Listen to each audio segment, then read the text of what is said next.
Welcome to Accounting Europe YouTube channel.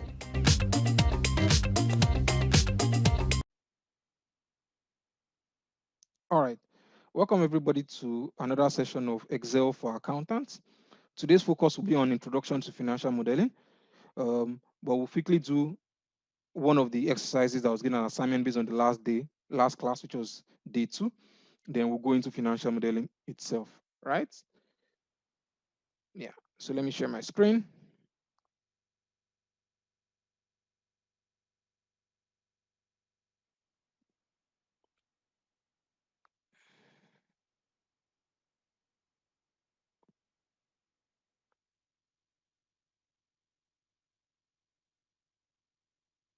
Yeah.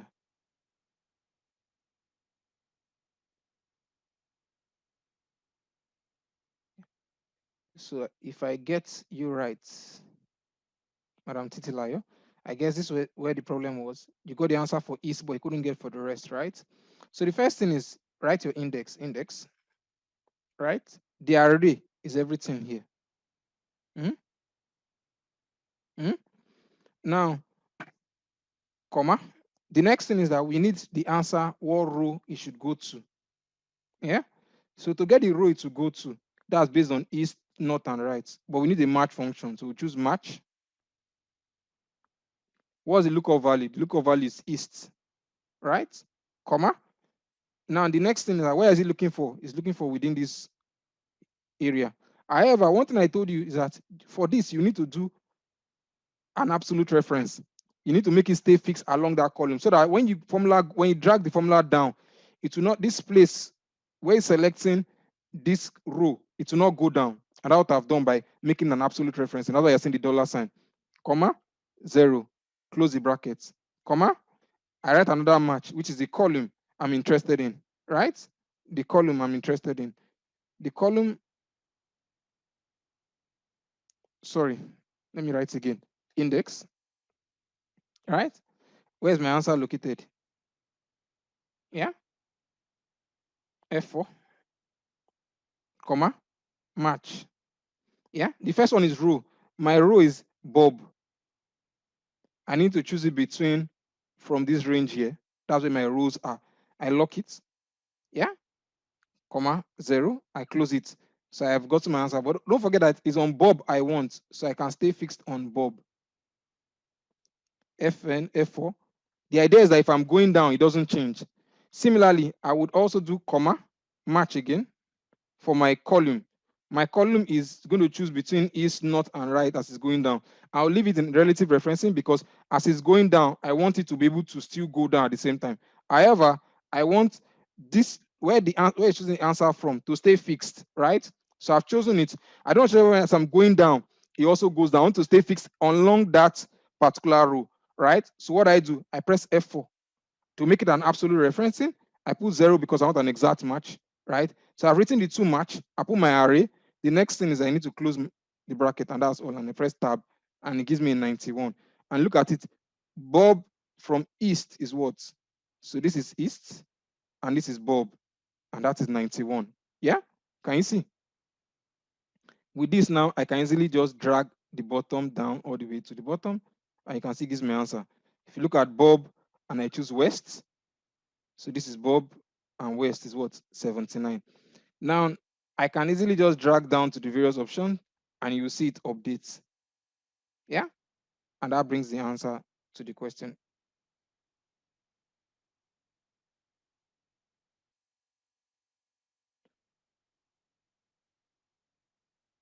Oh, are you serious? Am I not?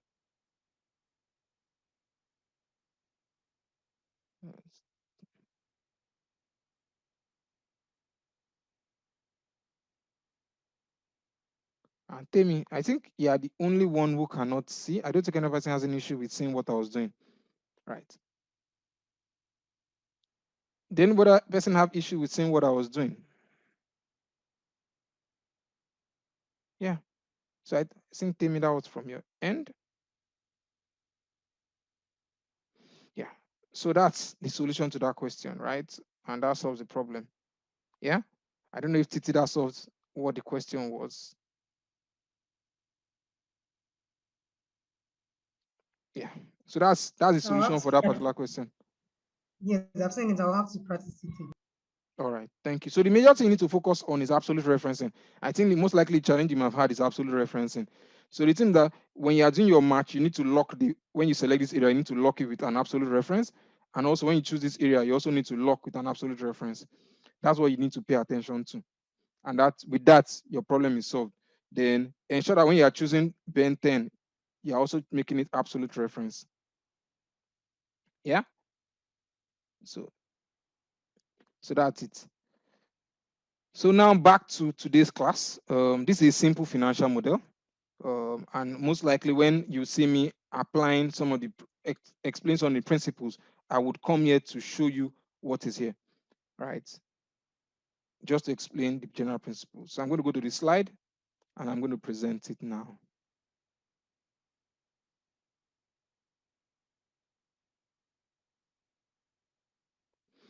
Once again, welcome to today's class.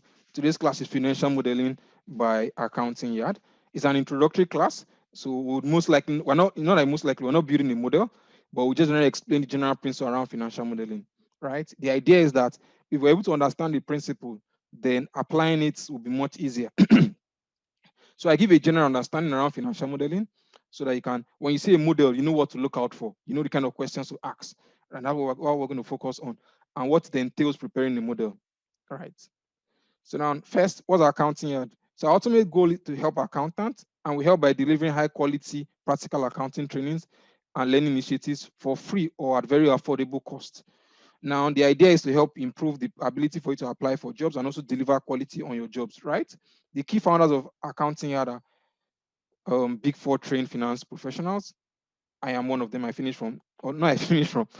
I worked in PwC for 4.5 years before leaving to come into the industry. Um, so right now, I'm a financial reporting accountant at where I currently work. Right. So for those who follow us on LinkedIn, we have a channel or a page on LinkedIn where we share accounting related initiatives that help improve the quality of accountant out there.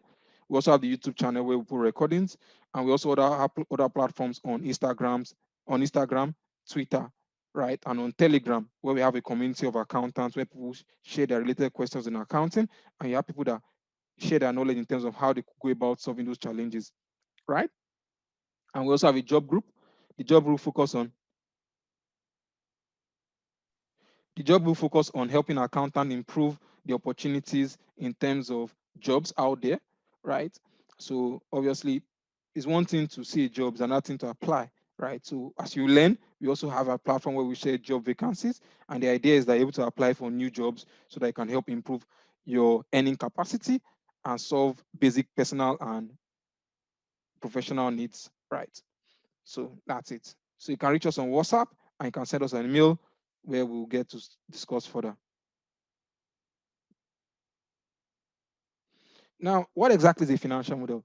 So typically what I would say is that now financial models are used to solve real life problems using Excel.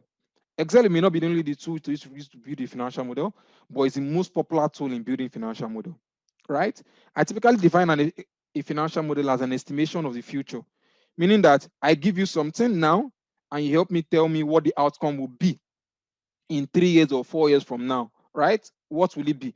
So typically most business owners, they want to get funds, right, and invest in capex and invest in working capital, and they want to tell how much in terms of generation of profits or how much a business will be valued in years from now, giving certain assumptions and input as of now, right? Now, financial modeling itself, it's the act of creating financial model, right? So in order for you to build a physical model, one thing that is key is that you need to understand Excel because it's a tool that will help you to create financial model, right? There are so many models. Financial model is not the only thing that can be created in Excel. You usually create other models that may not be financial models, right? So you have models that are maybe marketing related, customer related, sales related. They're all models, right? But financial model is what applies to us as accountants and finance professionals, right? Other models will get to make use of, but when we talk about financial model, we're talking about that one that involves most likely the primary three statements or has some level of valuation or has this level of investment appraisal. Do you get? Yeah.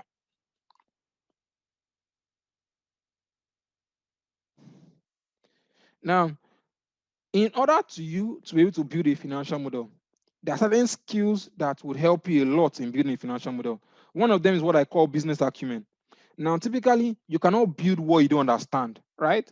So, for you to be able to build any financial model, you need to have a good understanding of how that business operates. What are those things that drive the business? So, I'll ask you, for example, let me ask you a typical question, right? If you in the company where you work in, what do you think are those things that the business needs to do for it to be able to generate revenue? Or what do you think the business end up selling? What are those products it sells? What is the price of that product, right?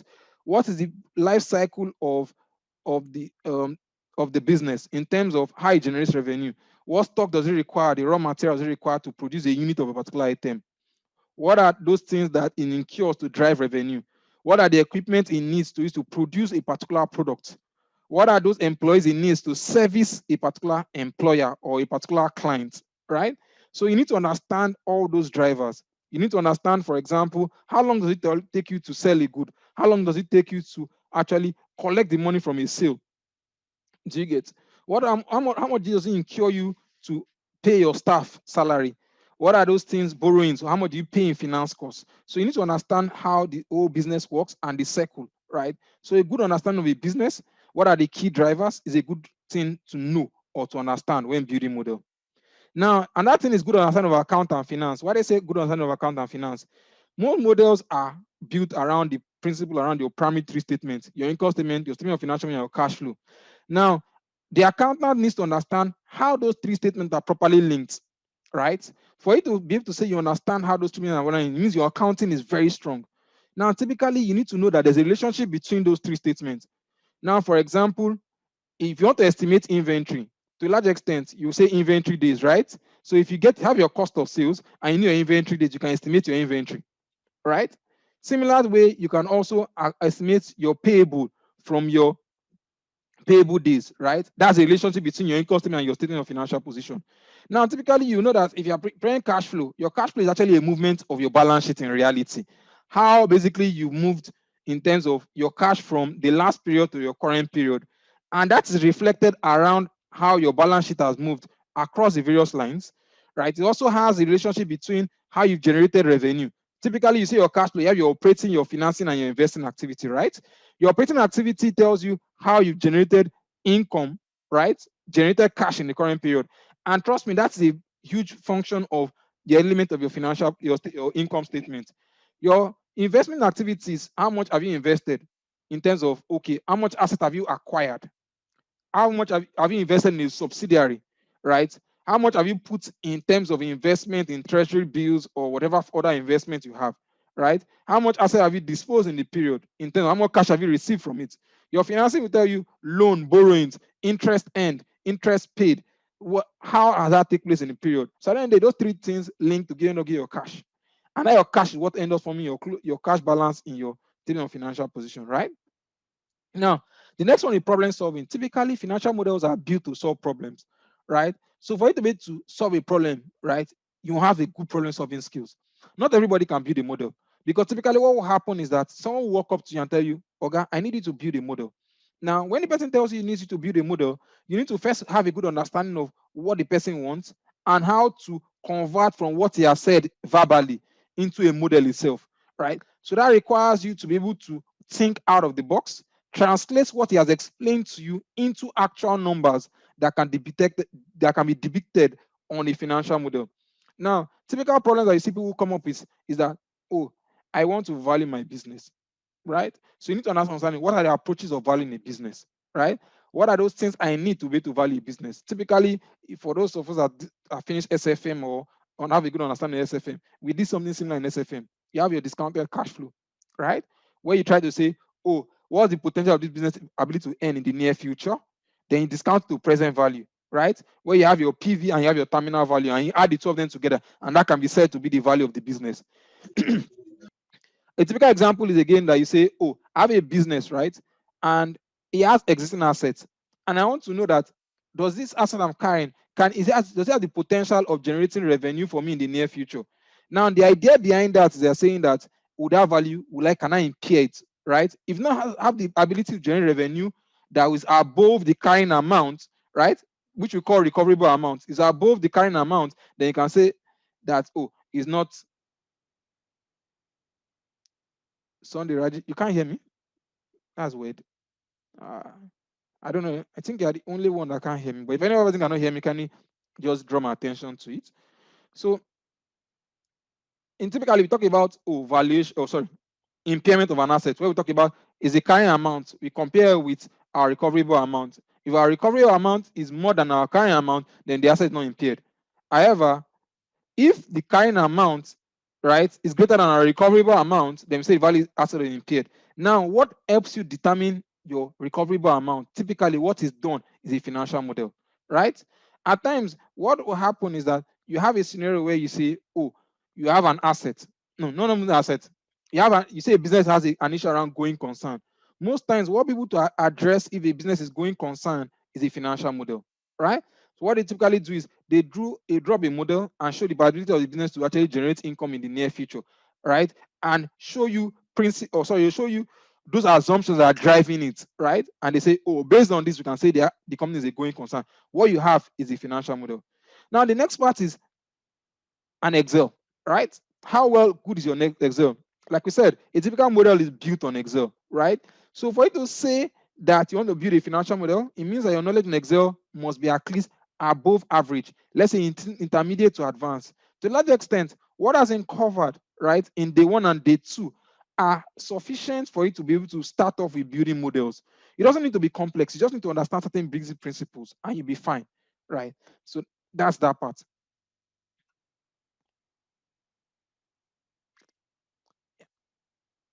So in explaining the skill sets required to build a model, I've explained why do we need financial models. So I gave you, for example, to assess the viability of a business or a project. When someone wants to start a business, for example, right, at times, if I even go into spending money, I try to come up with everything that I know would drive that business. How much am I going to sell the product? How many staff do I need? How much funding do I require to acquire investment in capex, right? What will it cost me to actually invest in capex? How much funds do I need for financing or, right, in terms of borrowings or equity, right? So by the time I put all that together, I can estimate what my numbers will be in the near future. I may be running at a loss today, but in 2-3 years down the line, I will turn profitable, right? So by the time I see that viability, right, after properly documenting my assumption based on the key drivers of the business, working with an understanding of accounting and finance, I'm able to build a model and be able to estimate, is it fine, right? Now, I'm not explaining what it was valuing of a business, right? Which I explained the principle around discounted cash flow. Discounted cash flow is not the only way by which people value businesses. There's also what we call comparable companies and comparable transaction. Comparable company is saying that I have a business, right? I'm not saying that, oh, what existing businesses have also been valued. And I use what we call a multiplier. So typically, what I explain to you now is that I don't know if you heard about when they're talking about the evaluation of Flutterwave, when they were talking about the fact that it was a unicorn. Now, what they actually did was that not like anybody did any valuation of Flutterwave. What they did was use a multiplier where they use comparable companies because they try to do using the valuation of a pay stack. They now use a comparable. They identified what we call a multiplier and said, if this company is doing at this level and this company is also of this size, I can multiply a key what's common between the two of them. So for example, I put the volume of transactions that have been processed. For fintech, most times their revenue generation is a function of the number of transactions they have processed. So I can say that if I have valued company A, and company A is worth 10 billion, for example, and company A did 1 million transaction, my multiplier is simply saying 10 billion divided by 1 million transaction, and I get a multiplier. I can now say company B has done 5 million transaction. I can now say that multiplier times 5 million, I can get the value of that business. That's what you call comparable company, right? Or you can do comparable transaction, right? Or no, that's comparable transaction, right? Which we've done. Comparable companies now saying still comparing comparable companies, but we're saying the one is valued at this. And based on the value of this business, I'm able to use certain common parameters, right? Revenue, gross profits, interest income, EBITDA, right? Those are common denominators and now apply a multiplier on that common denominator to get the value of the business, right? Now, when businesses want to do a 5-year business plan, right, most times what they ask is that do have a document talking about the business, the working environment, the laws and regulations, competitor analysis, and do all that. One thing they also add to it a financial model. This financial model to bring all the stories into numbers, right? Where they now estimate, oh, this is the number, this is my implication on my income statement, this is my implication on my statement of financial position, this is my implication on my cash flow, right? And they're able to say, oh, okay, let's go ahead, and we're able to work around it, right? Now, I talked about testing the going concern assumption of a business. People want to say, this business, should it be read on a going concern basis?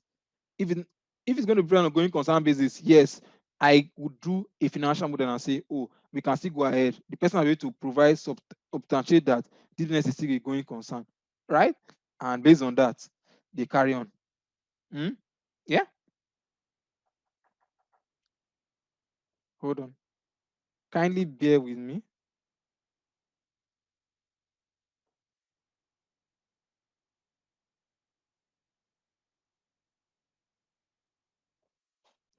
All right. Sorry for the break in transmission. Okay. Now, the next thing is, what are the components of a financial model? Now, typically, when you want to build a model, right? Like we said, the model is in Excel. A model will contain so many sheets, and you need to have an understanding of what each of those sheets and why they are there. Now, typically, I didn't include the first sheet. The first sheet is usually your cover sheet. I was in an interview last week, Friday, and they asked me, what is my first sheet and last sheet on the financial model? I didn't expect the question, right? So because of that, I'm not paying attention to the first and last sheet on the financial model. It's not a casting stone. Your first sheet is kind of casting stone, but your last sheet is not casting stone. Your first sheet is typically just basically like a cover page. It just tells you the company, what the model is about, a 5-year model, maybe the currency, the location, right? And the industry, that gives a rough idea of the business itself. That's your first page, the cover page. Now, typically, your next sheet will most likely be your dashboard. Your dashboard is a summary of your financial model, right? Or no, your next is most likely your table of content. Your table of content is what walks you around all the other sheets that exist in the financial model. Then your third sheet is your dashboard. Your dashboard is a summary of the entire model. Key outputs you want to see, then possible charts and graphs that properly depict what the model is all about, right? Now, the next sheet is what we call your input and assumption sheet. Your input and assumption sheets are what are those things that drive the model? What are those assumptions you made? What are those inputs that you need to put in the model? That's what your input sheet contains. Now, typically, there's usually an intermediary between your input and assumption sheet and your primary 3 statements. They're usually called supporting schedules, or you can have what you call a calculation sheet. Now, usually what happens is that you may not have you may not have to link directly from your input into your primary treatment sheet because certain functions may quite be complex, or certain calculations may quite be complex. So in order to modularize your financial model, what I mean by model, imagine you want to describe how to get admission into university. You won't just say that when you are born, you get admission into university, right? So what has happened that the system has created a structure. You have your kindergarten, you have nursery school, you have primary school, you have junior secondary, you have your senior secondary, then you now gain admission into university. The idea behind breaking it down is first to ensure that you gain certain knowledge and principles and you gradually build yourself all the way. Now, if you follow that principle, financial models are actually broken down into modules for ease of understanding and for purpose of for it to have a structure, right? And one good thing about structure is that structure makes it easy for understanding. If another person picks up that same model and he walks through it, because of the way the model has been structured, he's able to get a good understanding of how the model should flow or how it's flowing and the idea behind it. However, if you just rush from your inputs into your primary 3 statement, there's a high probability that you write very complex functions, that if someone looks at it in reviewing or debugging what certain problems or errors that may occur on that model, it becomes very difficult.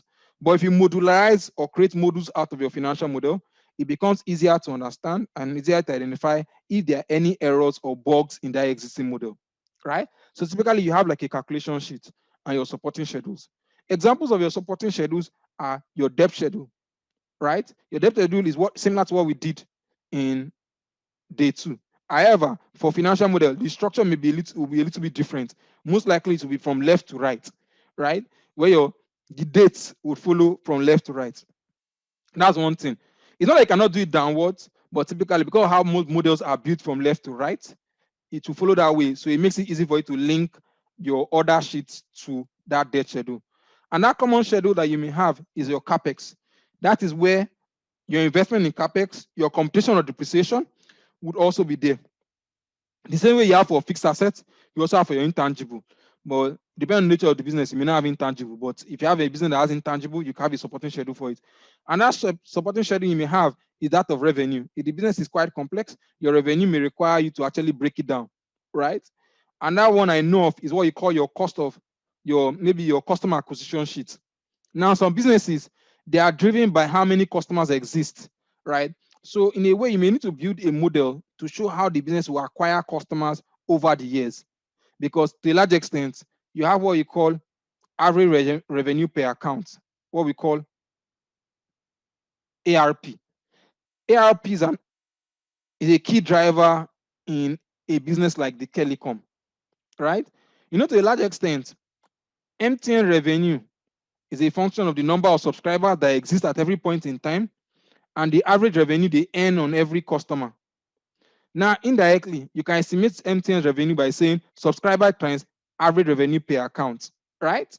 Now, typically, what will happen if you are building an MTN model, you most likely have a customer acquisition sheet that tells you how they acquire subscribers over the years and how they also lose subscribers over time, right? So at every point in time, every month, you can estimate the number of subscribers you should have on their platform.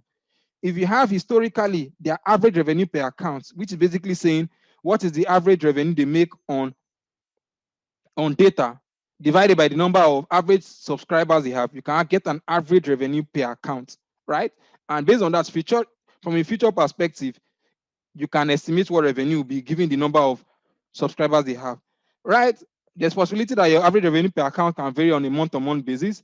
However, you can estimate a reasonable trend in what to be, and you can also apply what we call scenarios.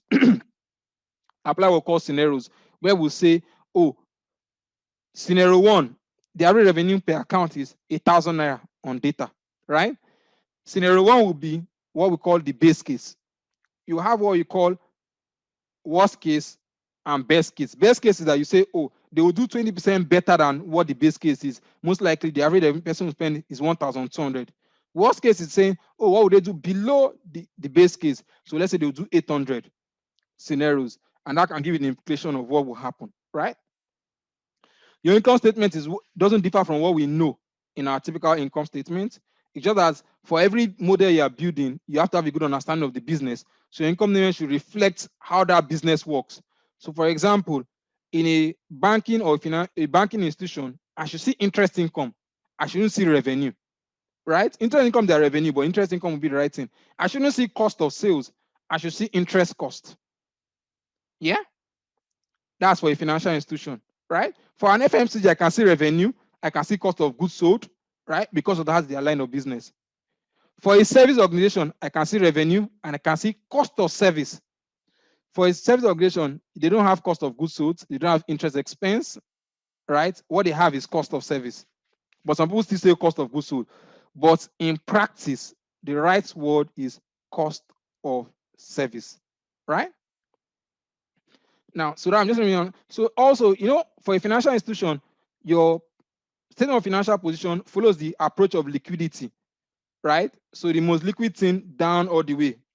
But for like other businesses, like your FMCG, is more around from the illiquid. That's why they start from PPE and they go all the way down, right? Illiquid, right? Yeah. Now, your cash flow remains the same. 3 components: your operating activity, your financing activity, your investing activity. Your DCF, typically when you are doing valuation, you have a DCF where you try to first, you get your WACC, right? Your average cost of capital. You get your free cash flow, or you get your EBITDA.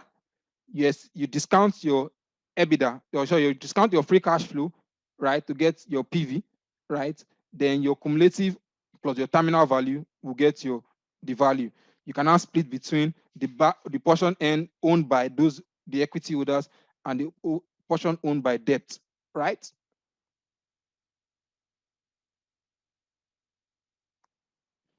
Input and assumption. So before I go to input and assumption in detail, any question?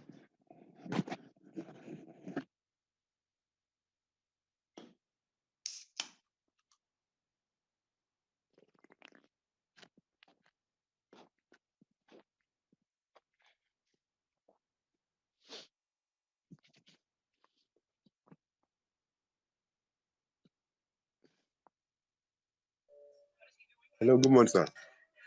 Yeah, good morning. Oh, sorry, I just want to get more clarification. So, in the Okay. course of your discussion, you said in case somebody is asked, maybe the what's it called, arrangement of model, as in what starts it and what comes next. So you said dashboard will be like the third. So why the name of the company and information about the company will be the first. But what you painted on the screen, so show that the dashboard will be the last. I'm just like a kind of confused Okay.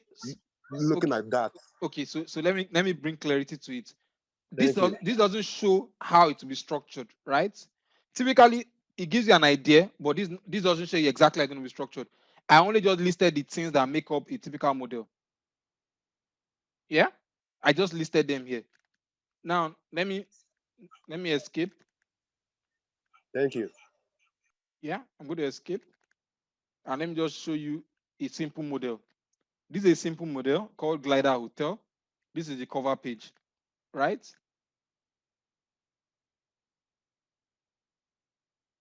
Yeah, this is the cover page, which is front page. In this place, I didn't tell the number of years this model will be built. I didn't mention the currency. I didn't mention the industry it covers.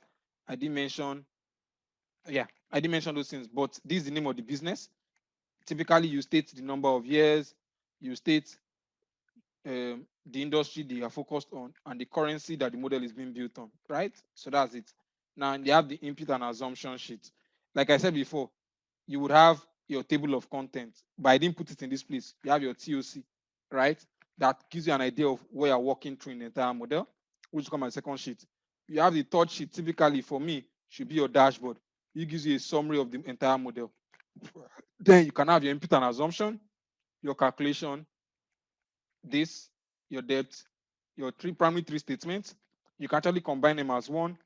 You can actually have your supporting schedules after this or before it. But typically, what I would suggest is have your input, have your IS, BS, CF, right? Then have your supporting schedules here and all. But like what I will make you understand is that don't allow that this must be like this to be the case. Typically, what happens is that in your TOC, you have a color code of your model, of sections of your model, right? So that by this, how you've colored this sheet, by right clicking and clicking color, it can tell you what area a model falls into, right? So you have a section, you have another section, you label it, give a color, third section, give it a color, then you now have your sheets labeled according to those colors. So that someone can put those colors into categories. But typically, like I said, your cover page, first sheet, your TOC, second sheet, then you have your dashboard as your third one, right? The other sheet, typically me, I'll have my input sheet as my next sheet. I have my primary three statement as my third sheet, then supporting schedules, right? Hope that answers your question. Sorry, I just believe this this Excel will be shared. And if that would, so all those procedure, all those listing, I want to believe that's the way also somebody can do the modeling, at least as a guidance. Okay, so what I've said, for example, the recording will be available, so you can always play and listen to the recording to get an understanding of how it should be structured. Then secondly, like I said, this is an introductory class, right? So at the end of the day, this can guide you in preparing a model, but there's nothing like actually building a model itself, right? So you Okay. cannot leverage on this alone to build a model. But this gives you a fundamental in terms of what to expect the model should entail, how to go about it, right? But it may not be sufficient enough for you to build a model.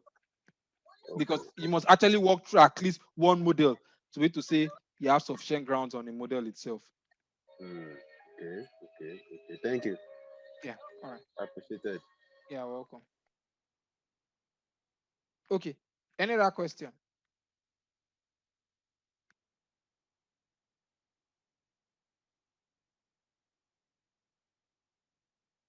Yes. So Tony Ogume asked, can you actually use a financial model to create budget? Yes. Typically, in short, a lot of businesses use their financial models to build budget. When you have a budget that has the primary three statements, typically what will best help you in preparing it is your financial model.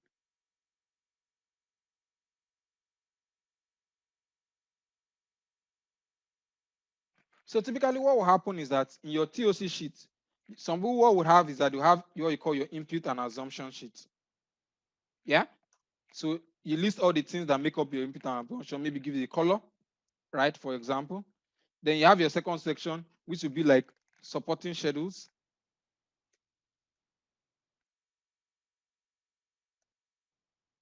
Yeah. And you can list all the things that make up your supporting schedules, right? Your calculation sheet and all, right? You give it the color, for example, call it green. Then you have your outputs. Your output is your primary three statements. Your primary three statements, as an example, your dashboard is an output, your DCF is an output, right? Those are all outputs, and you give the color itself on its own.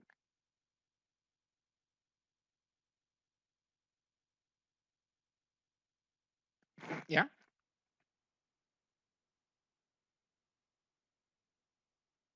No, so the thing is, your financial model can help you can do what a financial projection would do, right? Your financial projection cannot completely do what a financial model would do. So you can put, because what's financial projection? You are projecting what the financial will be. You are estimating the future, right? One way or the other. So typically, a financial model can do what you want to address with your financial projection. However, you cannot say your financial projection is a model itself, because a financial model does more than just projecting financials.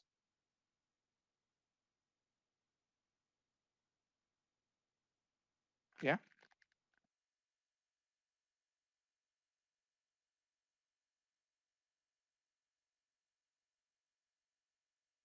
Yeah.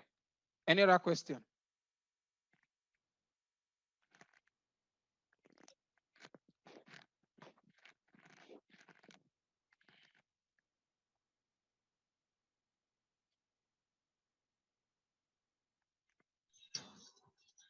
Any question before we go further?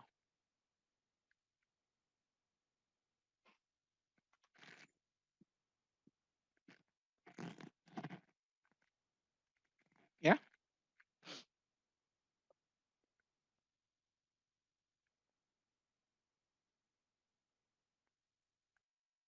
Any question? Okay. In the absence of no question, right, I'll move on. Yeah. Yeah. Okay. So we talked about the various components of a typical model. Talked about the cover page. The cover page is not here. I will include it when I'm sharing the slides. Input, calculation, supporting schedule, income statement, balance sheet, cash flow, DCF, output, dashboard.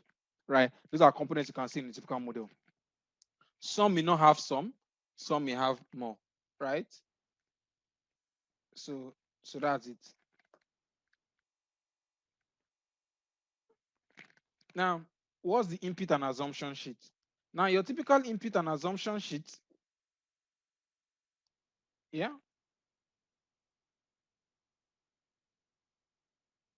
your typical input and assumption sheet will have your start and end date of the model. Now, or let me put like this in general. Your input and assumption sheet will have roughly about 6 or 7 components, if I remember correctly. The first section is what I call the general section. General section tells you about the start date of the model, the, the duration of the model,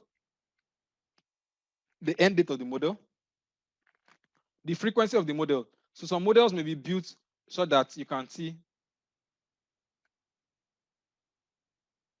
Some models will be built so that you work to the end date of, they can be done on a monthly basis.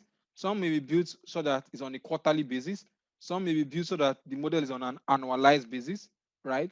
Depending on how the person wants the model frequency should be, right? Now, typically, For most models, they tell you the more you estimate into the future, the high probable that the model will have some errors in it, right? So for example, you're working around a model of 5 years. It's safer than working a model of 10 years. 10 years, who could predict 5 years ago that there will be COVID this year? The chances of accurately depicting that COVID will exist in 2020 was quite slim. If anybody could predict that, trust me, that person would have made a huge fortune, right, from the whole process. So the more you go into the future, the more likely there are more errors in your model, right? Now, so I'm talking about the general section. So you could also have the exchange rate.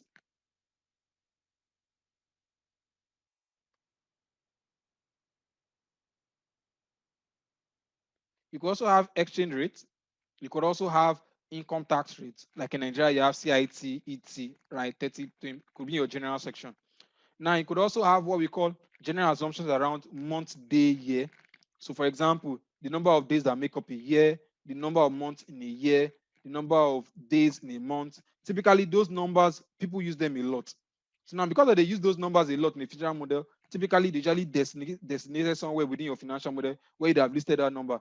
In the section within the financial model is within your input and assumption, and usually around the general section, and usually at the top corner in the beginning of when you're building the model. The next section will most likely be your revenue assumption. Typically, for a typical revenue assumption, you have price and quantity, right? So depending on the nature of business. So you want to build a business that has to do with bakery, for example. Typically, you have various bread sizes and you have the price of the bread, right? So typically, you have those listed there. Now, if the model is quite complex, you may have scenarios where you are saying that, oh, what would be the implication of the numbers if, for example, I say my price of family size bread is 500 naira. What if I want to sell the bread at 480 or I want to sell the bread at 520? What's the implication on the financial outcome of that model, right? So you can build pricing scenarios into your model, right? Where you have what we call the base case, best case, or worst case scenario. Now you can have quantity in terms of quantity that want to be sold. So, but like I said, what will form your revenue assumption will be a function of what are the key drivers of that business. Then you build a model around that and focus on it. Do you get me? So it's not just building a model, it's ensuring that the model reflects how that business operates. So, like I explained, the principle around revenue generation for the telecom, where it's subscriber and average revenue per account. Also, I also explained that if, for example, a financial institution, what would drive revenue would be what is the existing loan facility that the bank has, what's the average interest rate that is charging, and what is the loan mix. So what I mean by loan mix, it's possible that at every period, the business has 100 million worth of loan outstanding in terms of principal. However, based on the loan 100 million may actually have like 4 major components, whereby 20% of that 100 million, the interest rate is 20%. 40% of that loan, the interest rate is 15%. 10% of that loan, the interest rate is 30%. That alone, because of the loan mix, right? The interest end will vary if you try to apply a flat rate, right? So that would also drive how the model will be structured. Now, your cost of sales for a financial institution, what we call cost of funds, right? Cost of funds is how much does it cost me in terms of the funds I'm getting in to be able to give them out, right? So typically what will happen is your deposits, right? Which would come from people's savings accounts or time deposits. And interest, if you agree with them, you can get your interest expense from there. For FMCG, it could just simply be a case of, oh, for every product you sell, you know how much it costs of that product. So like your gross margin, 1 minus your gross margin could give you your cost of goods sold, right? A typical example. But you could have other overheads which are not driven by the product being sold, right? Like that. Now, so you have that element. So the same we have for revenue, you have a similar for your cost of sales. And your cost of sales can be driven by the product cost itself, quantity sold, right? Other elements that make up your cost of sales, for example, energy consumption, depreciation on equipment used in production or servicing customers, like that, like that. So you identify what are those key lines that make up a typical that business cost of sales, right? Or cost of sales or interest expense. Then get the drivers that drive those numbers. right? Like I explained. Now, you would also have what you call your SG&A, which is your selling general and admin expense. Your general and admin expense, typically I tell people that one key element that makes a huge portion of your SG&A is actually your staff cost. Your staff cost contains one, your number of employees, and the number of employees per cadre, and how much you're paying them per that cadre, right? And based on that, you can estimate how much staff cost will be. Then also one thing that, which I did not mention during the general assumption is the inflation rate or increment in salary. You can have it there, or you can actually have your increment salary in the SG&A section where you say, oh, you expect that the business actually does an average increment of salary of this. Then you can have headcounts. Typically, the headcount you have at the beginning of the year may not be headcount end at the end of the year. But you know the number of people that must standardly be in the business. You can now plan for additional employees that will be added during the course of the year and how much the budget is for those roles. And you can factor it into your financial model to get your staff cost. Now, you have some other elements and you know how to drive them. Typically, things around like printing may be a function of the number of head counts, right? Say, oh, the average person prints about 100 pages. 100 pages cost us an average of this. Number of employees times the average cost of printing can give you your cost of printing. You're something like your insurance. Your insurance is a function of things around group life, your assets, right? And if you know historically what's your insurance rate is, right? You can apply it based on the market value of existing assets. So you can there'll be a relationship between your carrying your cost of your asset and your insurance cost and some other elements that make up your insurance cost, right? And you can estimate that. You can have other elements. Someone else can estimate other things with your SG&A as a percentage of your revenue. So you can apply 5 or 10%. Some businesses actually have that and say that their SG&A is actually about 10-15% of their turnover, right?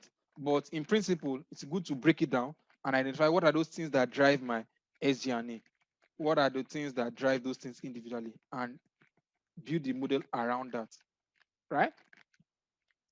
Now, I another extent is your capex. For capex, what you need to know is how much the business is willing to invest in capex. When would those investments take place? What would they be invested in? Motor vehicle, office furniture, plant and machinery, intangibles, development of a new product, like that, like that, like that, right?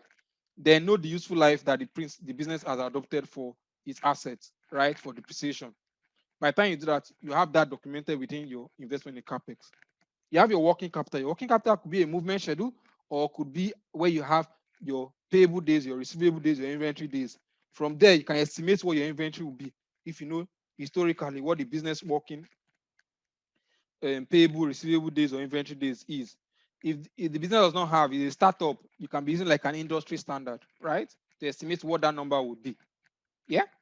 Now, for financing, typically like I explained in day 2, you have your principal, your rates, interest rates, the tenure, right? The frequency of repayment. If it's a loan that requires moratorium, right, for principal or interest, you have the moratorium. Moratorium is saying that if, for example, you have a loan, because you got the loan now, doesn't mean you start repaying now. The borrower or the lender actually can tell you, don't start paying until 1 year from the date you drew down that loan. That period is your moratorium. It's like a period of grace period where you don't pay your principal or interest, depending on what has been agreed in the offer of that loan. Yeah.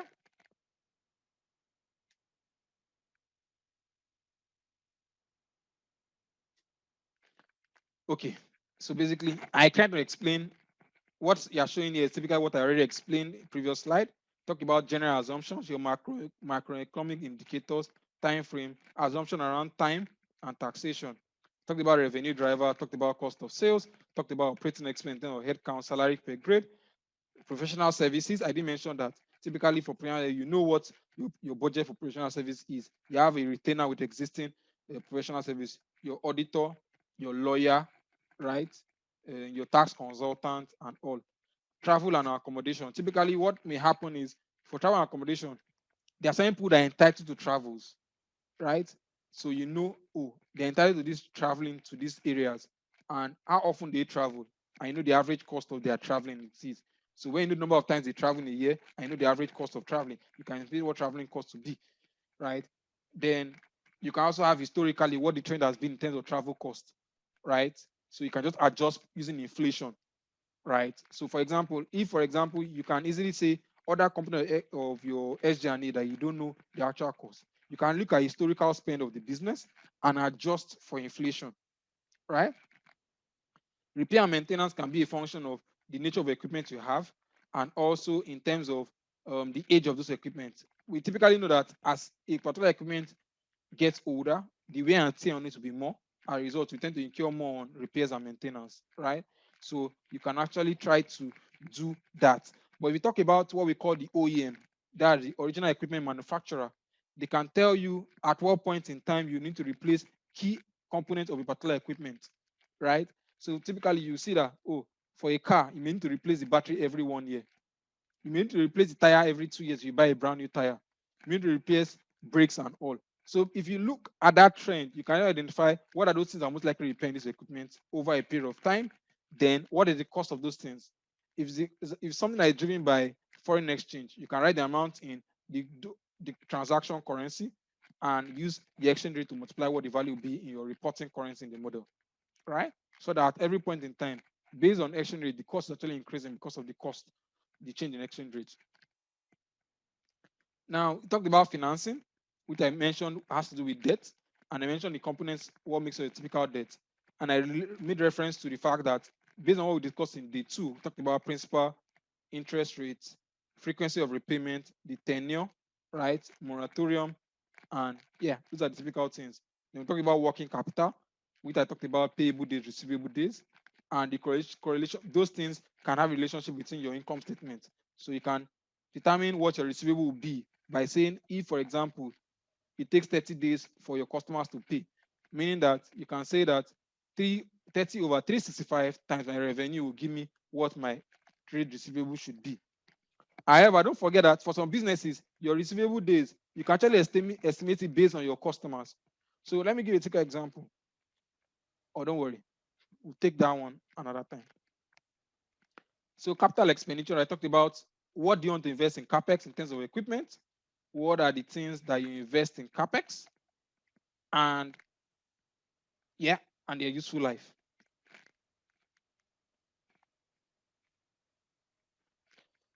So general principles around input and assumption.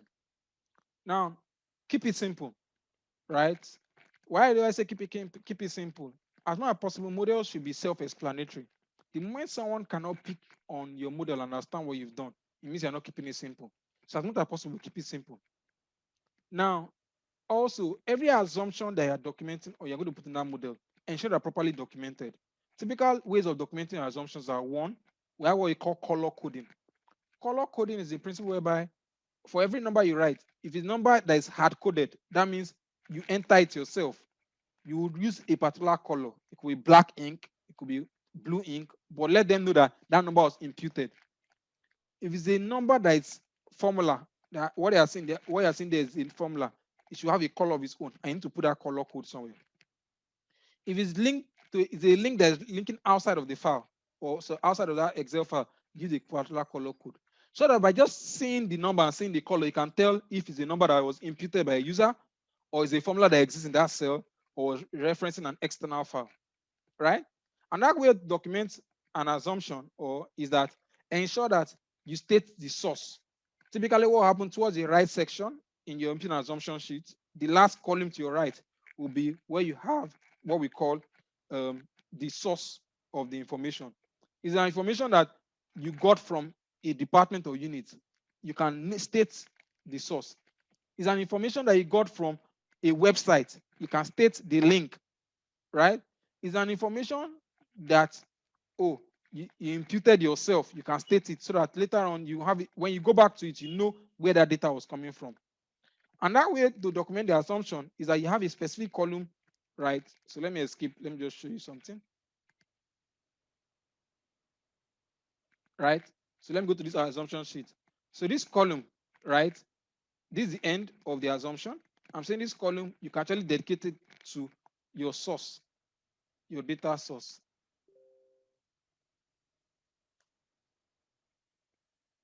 Yeah? Where you can easily state the link and all.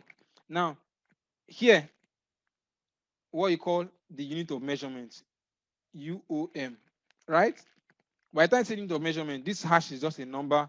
This is representing things in percentage, things in thousands in naira, percentage, and all. Now, the idea now is that if you look at this as this way, it gives you an idea of the number, the unit of measurement. So you don't get to mistake it, right? Your source in terms of where you've gotten the data from stated clearly here. Now, the next is your TOC. Like I said, sorry, back to your imperial sheet. If you notice, there are colors, right? You know, there's a color for the background is cream-like and the text is in blue. These are hard-coded numbers, right? Color coding. You see there, color coding. These are hard-coded numbers. You see this one is a formula that is in black text. It's color coded.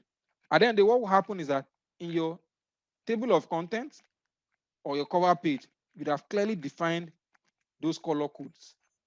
So that when the person sees this color code here, he can tell what it relates to. Like I explained about general assumption, this is my general assumption section.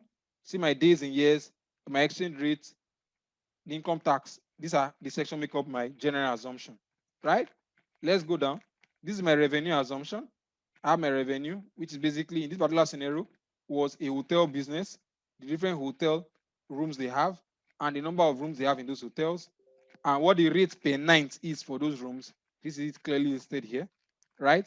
And what is occupancy? For a hotel business, what drives revenue is occupancy, right?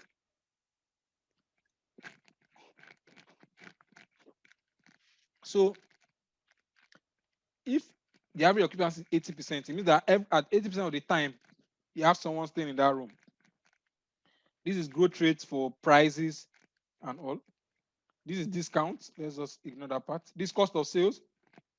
When they clearly told us that the cost of operating that room is 70% of the price we bill. Yeah, that's that one. Then we talk about Sdna. In this particular scenario, they made it very simple.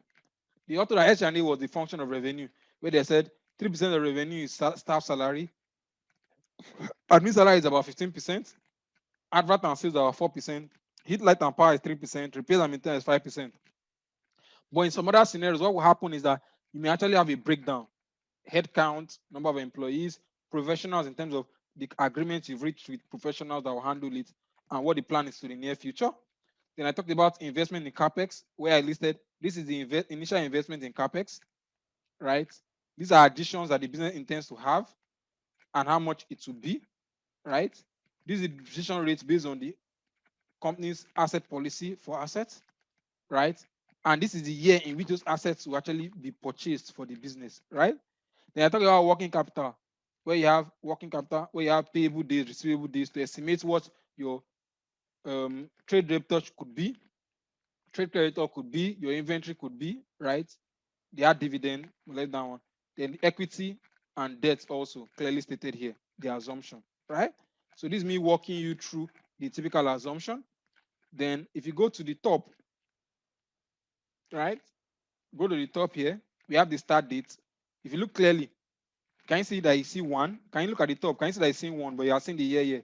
Meaning that if I do equal to this times 5, to still give me 5, right? So this was what was applied there is your custom format. Yeah. Now this is the start date, which is just equal to this. This is the end date, which is end of month. Can you see? End of month, 11 months from now. Yeah, 11 months from then. Yeah. You can see end of month, how we applied end of month in this place, right? Then you can see us applying custom formats at this place, right? Okay. Now, formula should be straight. Now, the idea saying formula should be straight is that, as much as possible, like I explained, modules helps a model very well. So typically what happens is that you break the model into modules, and that would make your model easy to read. So when you're going to write formula, writing formula is becoming very long. Most likely, you're making it very difficult. And that way it's prone to errors. And if you make mistakes, it may be difficult to identify where the problem is from. So you see you're writing a formula is getting too long. Break it down. Modularize it.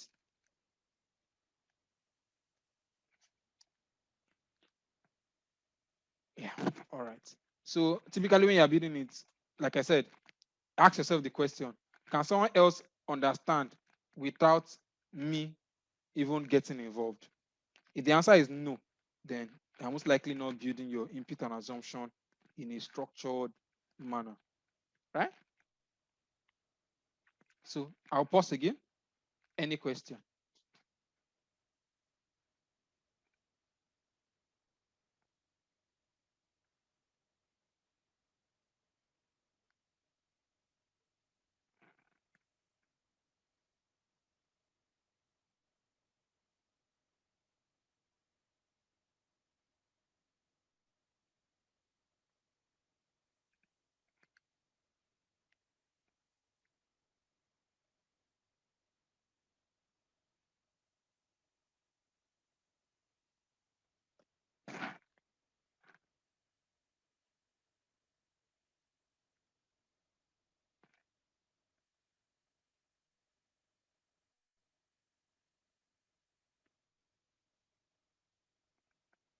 So my people,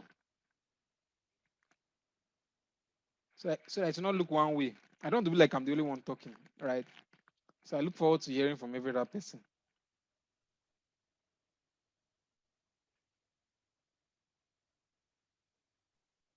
Well, with you. I know. Question actually is question. I don't want to go further. I just want to be sure that everybody understands. If there are any questions, so that's why I'm asking. Any questions? I know. Abi, this lady, she know they come along. No, they come at all. Enjoyment she dey now.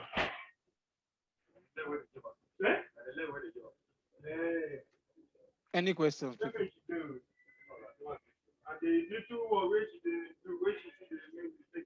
Every day mistake. That one, this are not small. This na me, I know the first time.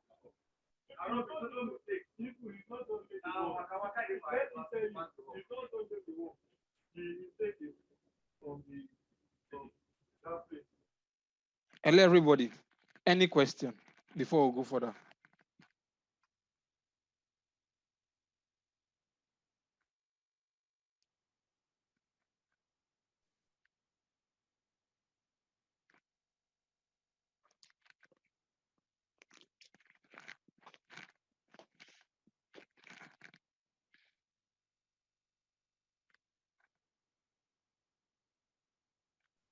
Okay.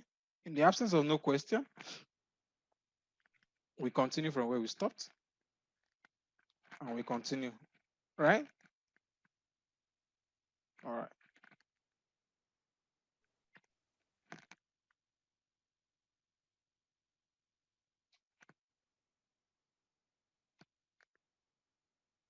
Yeah.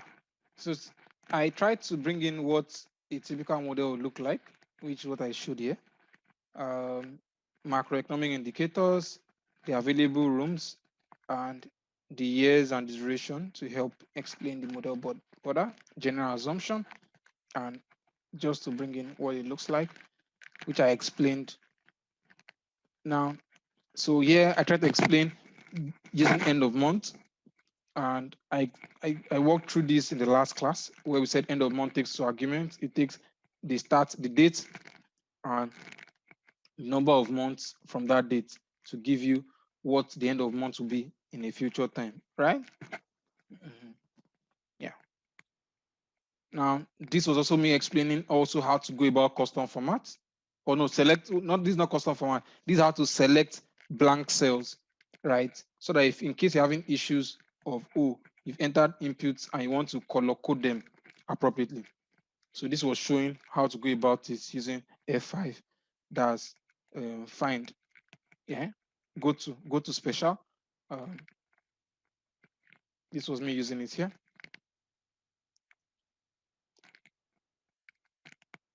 Yeah. Then this is also me explaining how to go about using year one so that it appears as year one and not just one.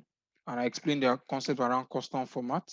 So this was also the same principle I explained in the last class, right? Where you're going to use custom format to color code to change a number so that you don't see it as one, but it says as year one. But in reality, it's still a number, like you can see. It appears as one, but what is seen in the cell is year 1, but the number itself is still 1, right? So basically you do that from format cell, custom format, and change the year, right? And change to year 1 in principle, and you change it there. It will, yeah. And I said the shortcut is Control-1 from the last class. Yeah, okay. So also still explaining the principle again, I mentioned that you could actually copy using Control-D and Control-R. So if you've written the first cell, yeah, the date, comma, go to next cell, equal to end of month, 12 months from the previous date, and you close it. You give you end of month, right?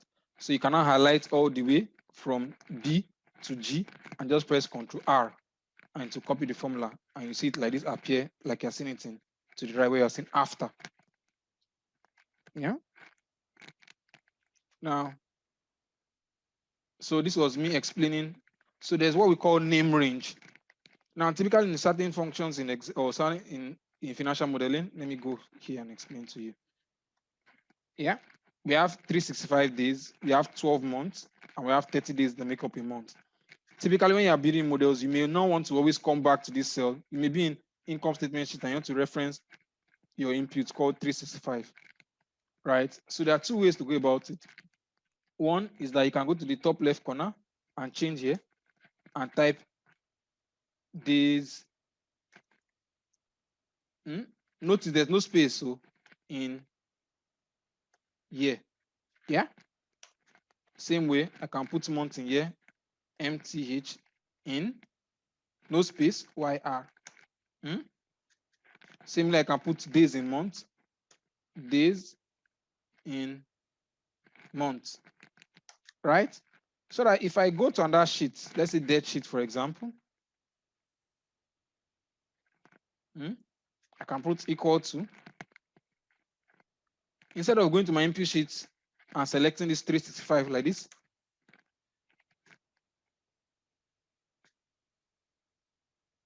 yeah, I can easily just say, come here and put equal to, and I put days, can you see, days in year, and I press tab, enter, 365. Can you see? So what it makes it easy for me is that I've used what we call a name range, whereby I've named the cell, right? And I can press Ctrl F3 to go to all the name ranges I have available. So this is my name manager, and it has all the various names I've given. And those is, we did the naming of the 3 cells. So you can see where it has named it. I can easily select any of them and rename them, and I can add new ones, right? So basically, I can only also do it for a range. So if my inputs, for example, I can choose a range like this and call it blue price. Yeah. So that if I go to any place, like my dead sheet, I can easily just enter blue price, right? And it does that. Now, the reason why you're seeing mine like this is because it's actually an array. My Excel, I'm using Office 365, so it's able to handle that. Oh, what I've entered is an array, so it's able to split it into other cells, right? Because that's why you're seeing it. If you notice, you can see it over it because I've written the formula here. It has split the answer across several cells because I'm using Office 365. Yeah. Okay. So I basically explained what the naming convention for using your name manager. It doesn't allow spaces. So typically, if you have training fee, the right thing will be training fee without space. The wrong thing will be say training with a space, right? So like you saw, I saw I did month in a year. I didn't put a space. I put month, INYR, no space. You can use underscore, right? But don't use spaces. Excel will not allow you. Now, in forecasting revenue, typically, like I explained to you, identify what the key drivers are. It could be unit of measurement, quantity sold, prices. Those are typical things that drive it. But key thing is, like I said, you cannot build a model you don't understand. So understand how the model, what drives that business. How does it generate revenue? What are the key drivers? By trying to identify it, then to think about how to model it will be much easier. One thing I didn't mention to you is that for a model, you have what you call the top-down approach, and you have what you call the bottom-up approach. The bottom-up approach is going granular and identifying what are the key drivers of the business. Getting those key drivers and building them to arrive at what your revenue is. However, there are scenarios where you have what you call the top-down approach. In very sophisticated industries or struggling economies like that of the US, you can know the estimate of what a particular industry is worth. So again, for example, motor vehicle industry. The motor vehicle industry is worth 200 billion, for example. If me as a company, I own 10%, it means that my revenue is about 20 billion, right? So typically, I can estimate what my revenue will be in the next 2 or 3 years if I'm going to estimate how much my market share will change from year 1 to year 3. So automatically, my market share increases to 30%, meaning that if I estimate the market for motor vehicle in the next 3 years to be 300 billion, and my market share is 30%, automatically it means that my revenue will be about 90 billion, right? What I've adopted there is top-down approach. Yeah, top-down approach. And that key thing again in forecasting revenue is that typically on a month-on-month basis or on an annual basis, prices may change. It could be going down, it could go up based on inflation, adjusting for inflation. Yeah, based on market deals or whatever you've estimated that will occur, right? So you need to factor all that into the model. Because one thing about the model, don't forget that it's an estimation of the future. So as much as possible, those things that have an implication or they change in numbers, you should have them as input or assumptions in the model so that you can actually leverage on them in properly estimating what revenue or cost would be by those key drivers.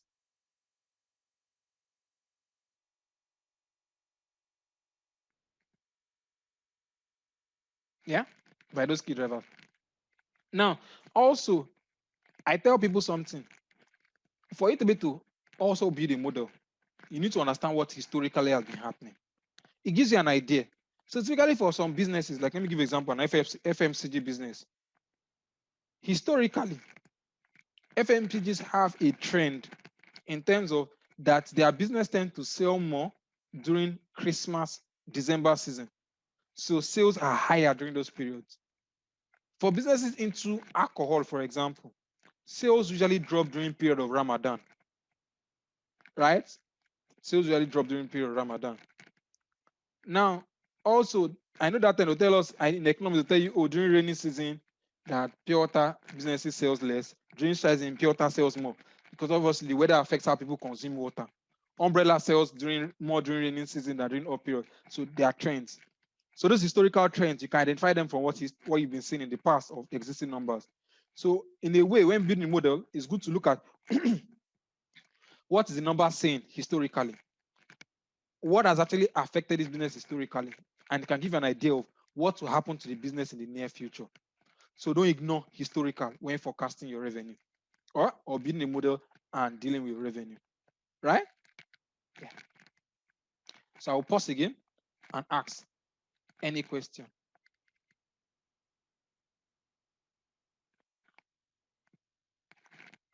Yeah.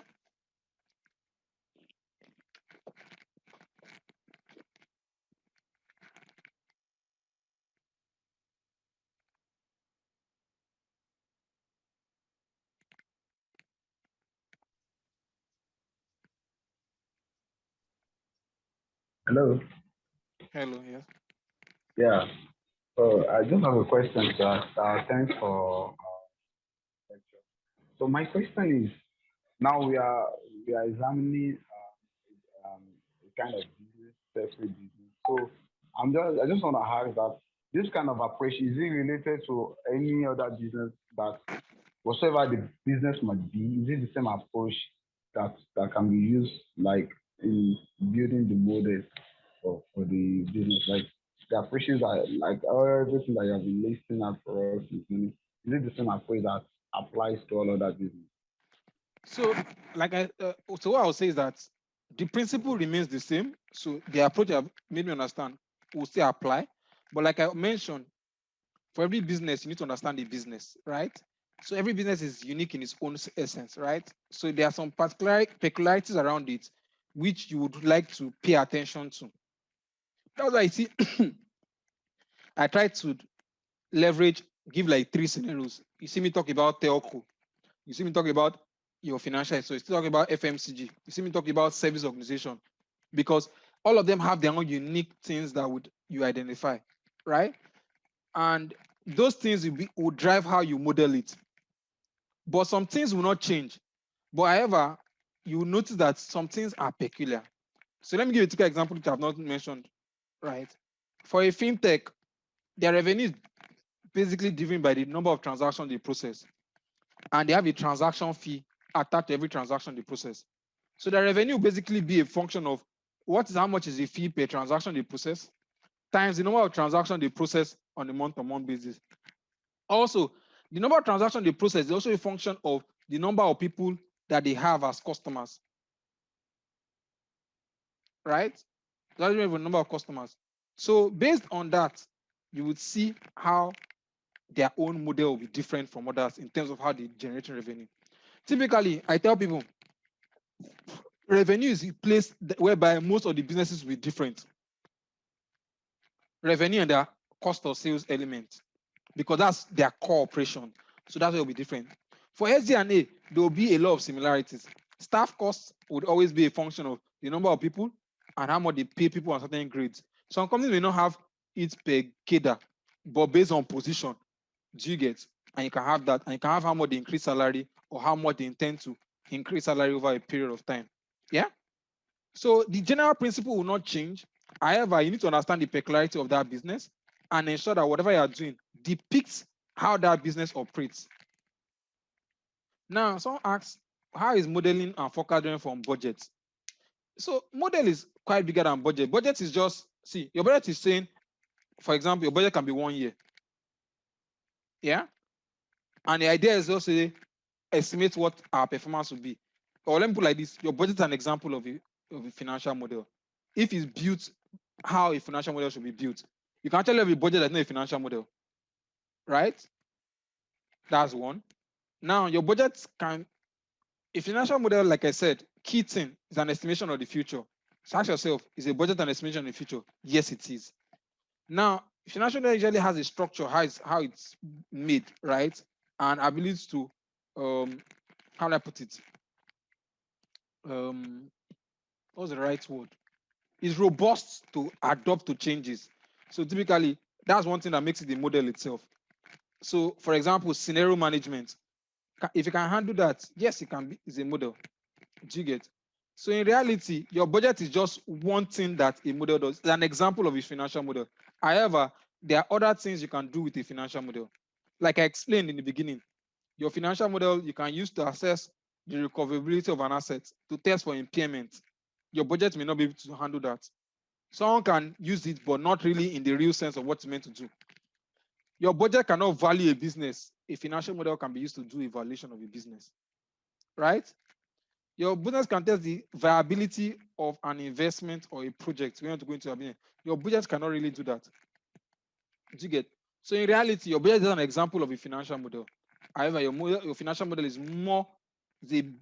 is bigger and has more things that it does behind just what the budget does, right? So I hope that answers the question, David.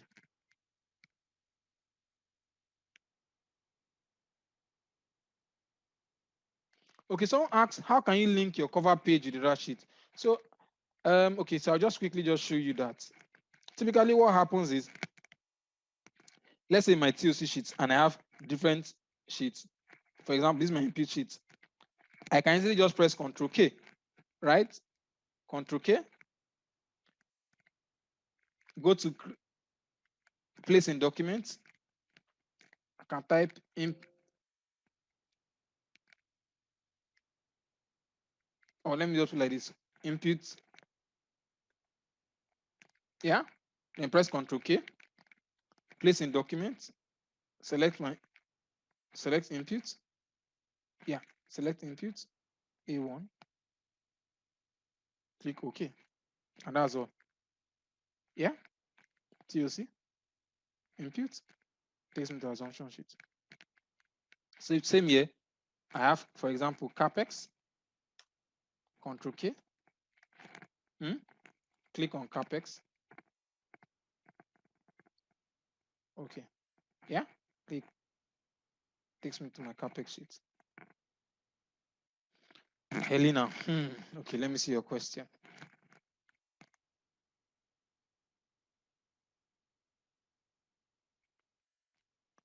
Okay, it wasn't F5, it was Control F3. Yeah, so I talked about the fact that you can actually name a cell. So for example, let's say blue, for example. Choose the cell, top left corner, I can change to blue, right? And wherever I am, I can easily just type is equal to blue and to give me the price there. Yeah, Control, open bracket, takes me back to this place, right?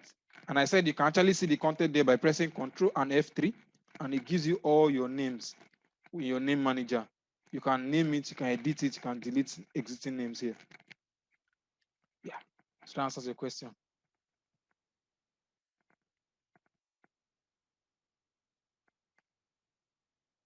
Yeah. Okay. I believe I answered everybody's question. Is there any other question again?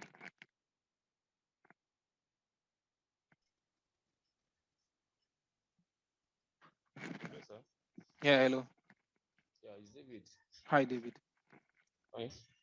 Please, and I would just want to ask question based on what you explained under forecasting revenue. You say we need to know the peculiarity of the business and to know the period where there is high sales or where there is going to be a drop in sales. Now, when doing those forecasting,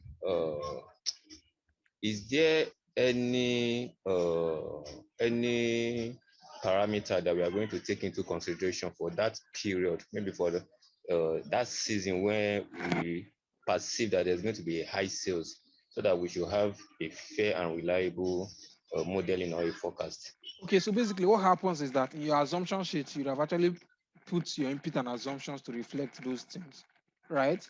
So for example, you can, if you know, if there'll be indicators that will tell you if seasons are normal seasons, peak seasons, and off-peak seasons, right? So basically what will happen is that typically, historically, you can tell that on normal day, our sales should be this volume, right? However, in off-peak seasons, we'll be doing 80% or 70% of that value or that volume, right? So what just basically happened is that you'd have had somewhere that you have indicated, you'd have indicated seasonalities and giving them codes, right? When you give them codes, automatically, when you see those codes, it automatically applies a percentage to that value.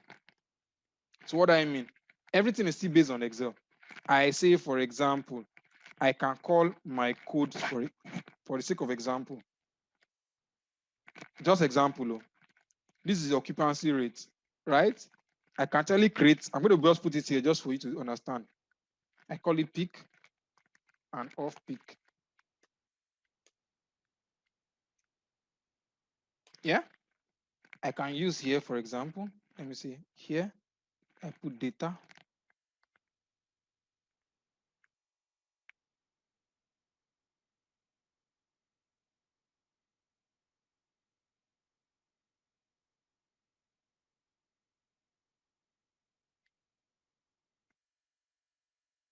This example, someone else could do it differently. I call this one peak, right? Let's say this period peak, peak, peak. Peak, peak, peak. Yeah. Here, I say this off peak. Peak, peak, peak, peak. Yeah. And then just let me do 2 off peak. And I've already told myself that peak periods will be performing at 80% of our capacity. Off peak period will perform at 50% of our capacity. I can easily tell myself that occupancy per season, I can easily say would be equal to this times index.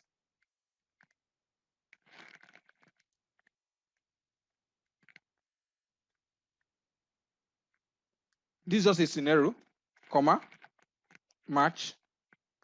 I need this figure. Take it from what season am I looking at? F4, comma, 0, close. Bam. 56, 64, 64. So that if I come here and just change to off peak,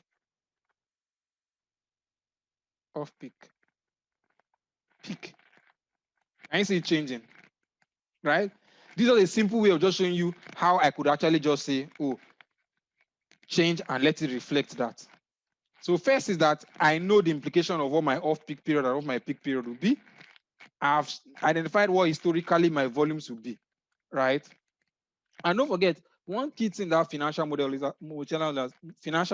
is that they are what we call finance business partners. So typically, most times when you are building models, it's not you that will make some of those assumptions. You interact with people who have a good understanding of the business, right? So for example, if you're modeling revenue, typically what will happen is that if the company has a sales department, you will liaise closely with them and discuss with them. They, to a large extent, based on what they put on ground, they can give you an estimate of what revenue will be at a certain period of time. And that's how you put in the numbers. Do you get? It may not be absolutely correct, but they can give you a reasonable judgment. But you cannot have probable questions to verify that, oh, whatever they are telling you, does it make sense? Right? Or does it not make sense? So typically what will happen is you sit down with the sales team and say, CEO, what will we most likely sell in the next 1 year? Oh, we'll sell in the next 1 year this volume. This customer has moved from us, or this particular person that distributes for us is no longer distributing for us. He has moved to our competitor. However, we've gotten new distributors, and we also want to establish a new distributor plan in certain states we are not previously not present. So, for example, we're going to start selling Nivier in Ibadan. Before now, you're not present in Ibadan. So because of that, by June, we expect revenue to increase because we have more sales coming from Ibadan. Don't forget that June will be our first month, so it may not be a lot, but by December, our volumes will increase as we expand our existence in Ibadan. Those are key drivers that could affect numbers. So like I said, history will give you an idea into pattern. Discussing with people who are hands-on in operations will give you also an idea of how things will change in the near future based on new customers or expansion into new regions could also give you an idea into forecast.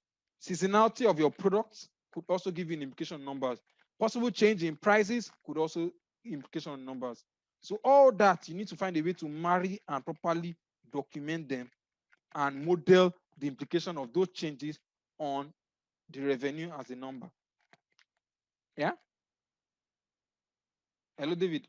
I don't know if I've answered your question correctly or if I've been able to address what your concern was.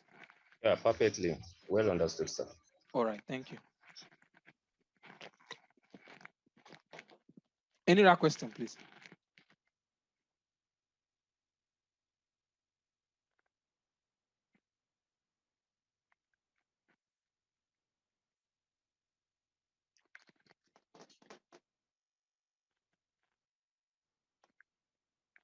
Okay. So I would just suggest we should go on break now. It's almost 2 o'clock. It's about 8 minutes or 2. So I'll assume that we started by 2 for our break. I'll come back by 2:20. Right? I don't know if anybody has any question. We can address within the next 8 minutes. Otherwise, we can start our break now and come back by 2:20.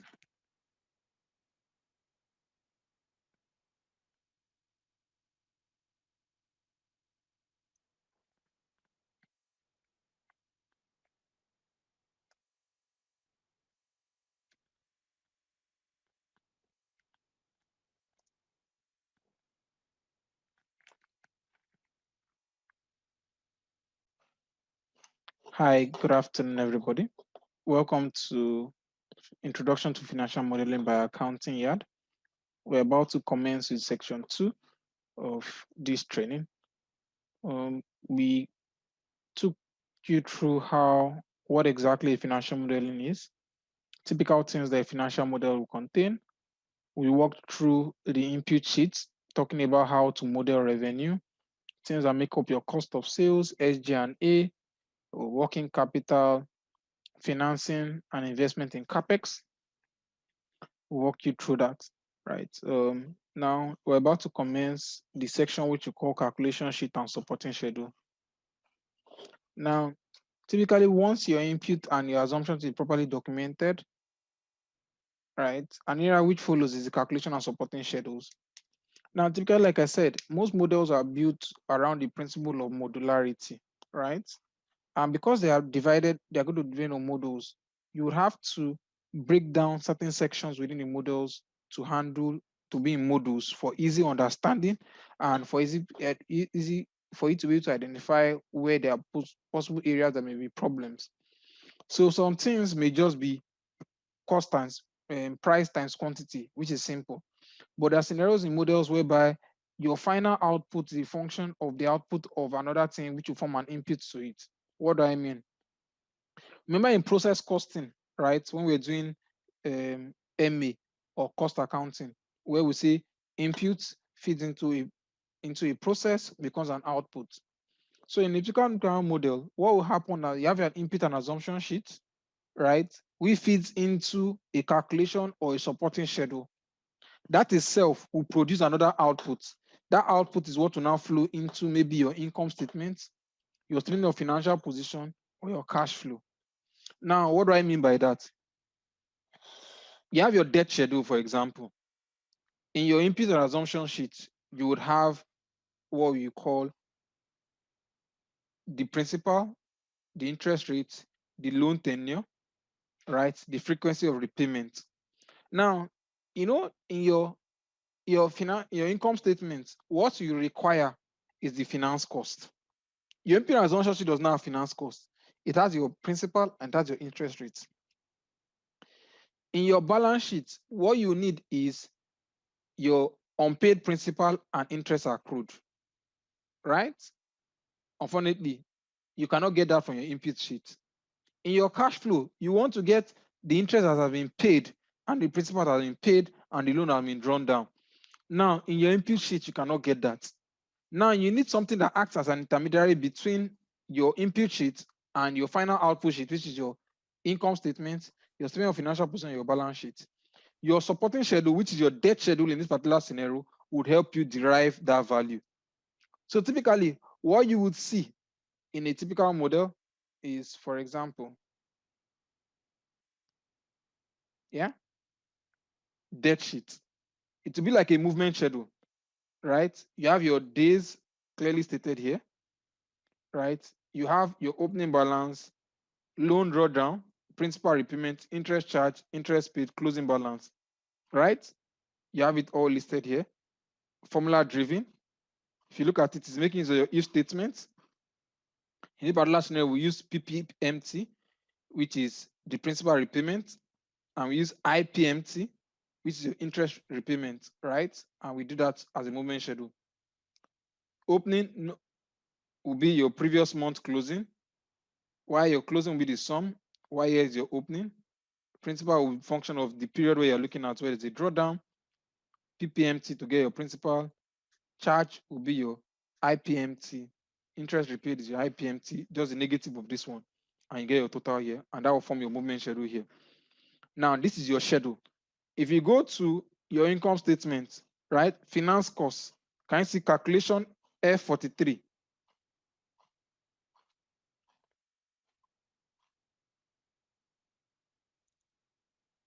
Yeah, this one is feeding from your debt sheet, F15. Can you see F15? So you can see how it's feeding. Yeah. If you go to your balance sheet, for example, if I go to the element that talks about my borrowing, can you see F17? F17, right? And you can see it all the way, it drags all the way to the end. Yeah. Now, if I go to my cash flow, if I go to the parts within financing, loan, repayment, interest repayment, you can see, if you look clearly, F16, F14. Can you see? And that's all linking to this place. So you can see that your debt schedule is a supporting schedule, and it has helped you break down what are those things, the output that you need to feed into other your key output sheets, which is your income statement, your balance sheet, and your cash flow. That's the supporting schedule, right? Now, there are other supporting schedules that could exist. Like I said, the same way you have for your debts, you could also have a supporting schedule relating to investment in CapEx, where you show how much CapEx has been invested, what is your closing NBV in a particular period, what's the depreciation for a particular period. And if you look at it again, similar principle, this is the debt schedule, sorry, not your CapEx. Yeah, this is cost section. Yeah, this is your closing costs for each section all the way to the end. This is the addition. This is my closing costs. This is my Acumen dip, opening Acumen dip all the way here. This is the depreciation in the period. And then they have my NBV at the bottom, opening, closing. My opening is actually just a subtraction of what I have in terms of costs less Acumen dip, close. Similar here, closing Acumen dip, closing cost, right? And I have it all the way here. If I go to my balance sheet, PPE, if you look clearly, this is F65. F65, going to my CapEx sheet, F65, can you see it here? And if I go to my balance sheet, you see it's figured and it fits all the way to the end. Now you can see the correlation of how I've used a supporting schedule, how it links to my input sheet, and also how it links to my balance sheet or cash or income statement or cash flow. If I go to my income statement, for example, the place that reflects depreciation, I think on my calculation sheet, I have put depreciation here, F416, 418. Can you see G3353? F53, debt or capex, right? Control and open bracket takes me all the way here. And this is where I've computed my depreciation all the way to the bottom here. Yeah. And I have done my calculation and I sorted that part. Right?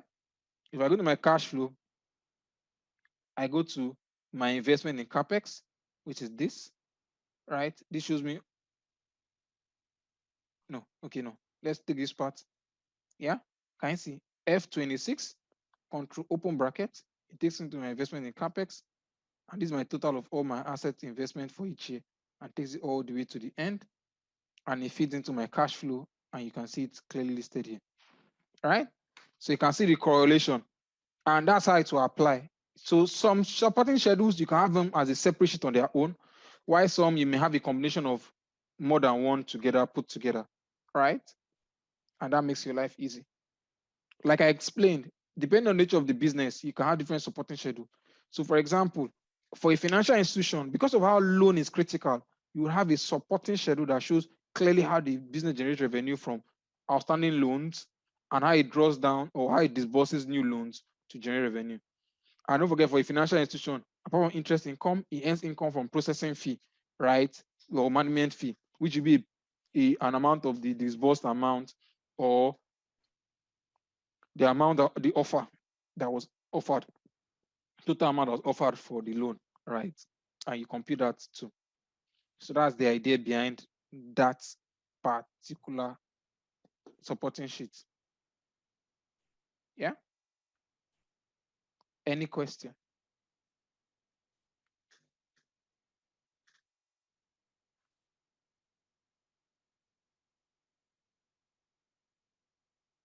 Hello?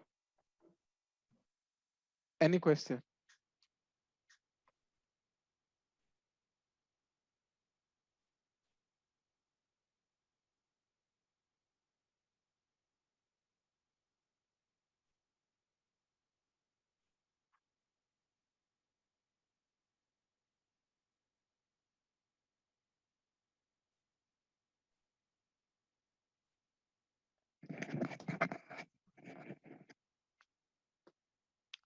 No question on the supporting sheets, on the calculation sheets.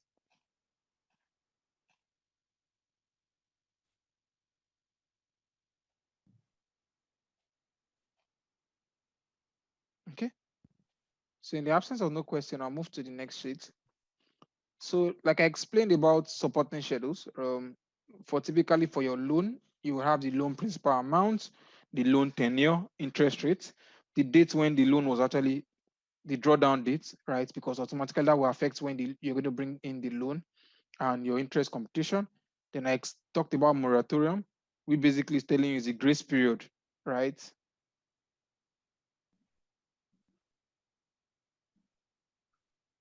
Yes. So it's still part of the model itself, right? So let's not mix that. The only difference is that it's what it forms is that it forms intermediary between your input. So typically what happens is that by the time you do your cover page, you do your table of contents, the most likely next sheet is your input and assumption sheet. When you're done with your input and assumption sheet, the next section will be your calculation and supporting schedules, right? Because it's the outcome of those ones that will feed into your primary statement, your income statement, your balance sheet, your cash flow.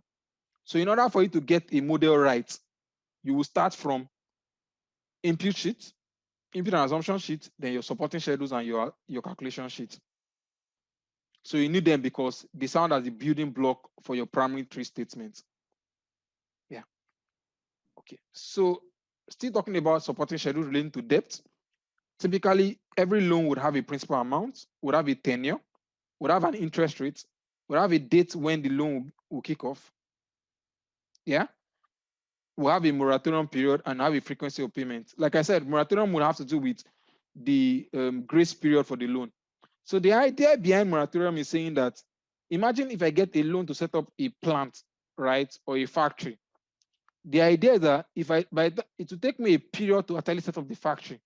Imagine you now telling me to pay down on that loan, and I've not started generating revenue from it. It means basically I'm using the loan which I got to pay down the loan, and it will not make sense. So typically what happens, the bank set up an arrangement to say, oh, we'll give you a grace period because you have made us understand that the money which you've gotten from us will start generating revenue in 9 months from now, right? So I'll give you a grace period of 1 year so that I can start generating revenue before you start paying back, right? But the only thing that interest may accrue, but you may not just start repaying it. In some cases, you may start repaying already interest, but you may not be paying down the principal, right? So those are the things. So when you are building the model, right, your supporting schedule for debt, you need to consider all these elements, and this will drive how you structure all that feeds into your loan schedule, right?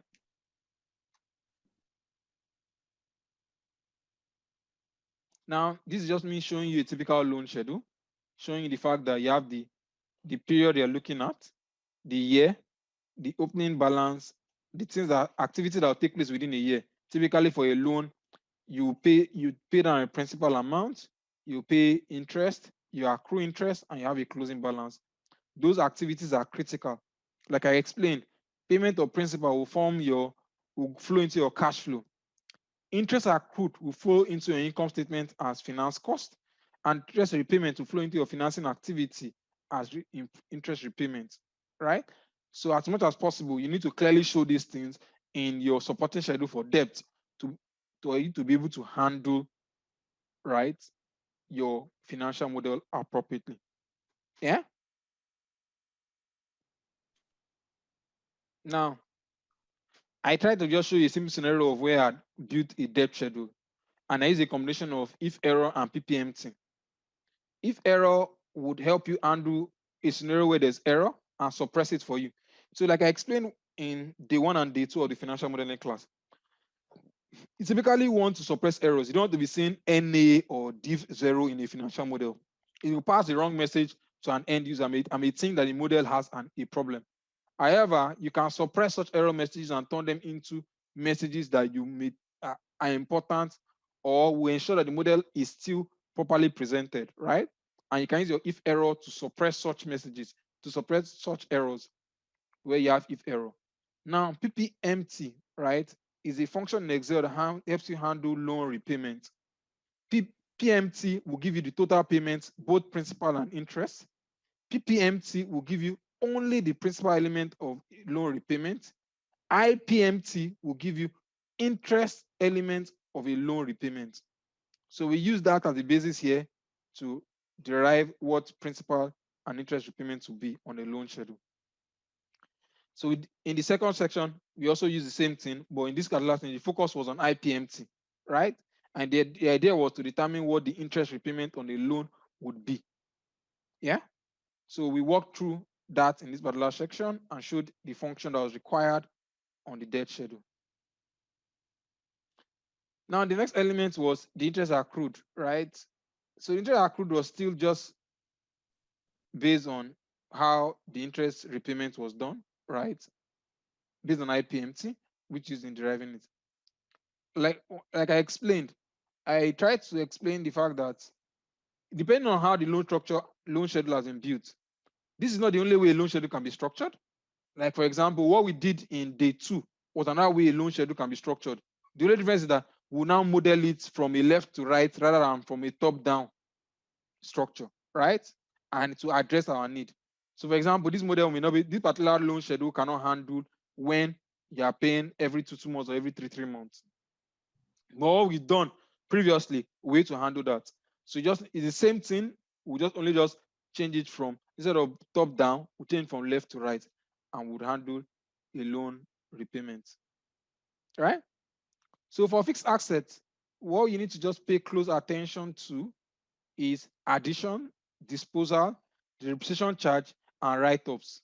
Because these are the typical things that you find in a typical model that you want to, that are routine, right? Revaluation is not routine. It's not something that you do often. Impairment is not routine. It's not something that you do often. But things that typically business would do is add assets. And assets are brought into businesses to help in generating revenue for the business. That's the idea behind assets, right? So when you're building models and it's over a period of time, you want to be able to bring what investment in asset the business will have to enable them generate revenue, right? And meet up with their plan. So like I said, a business may be looking at, when they want to build a model, they may be looking at the possibility of saying they want to expand, right?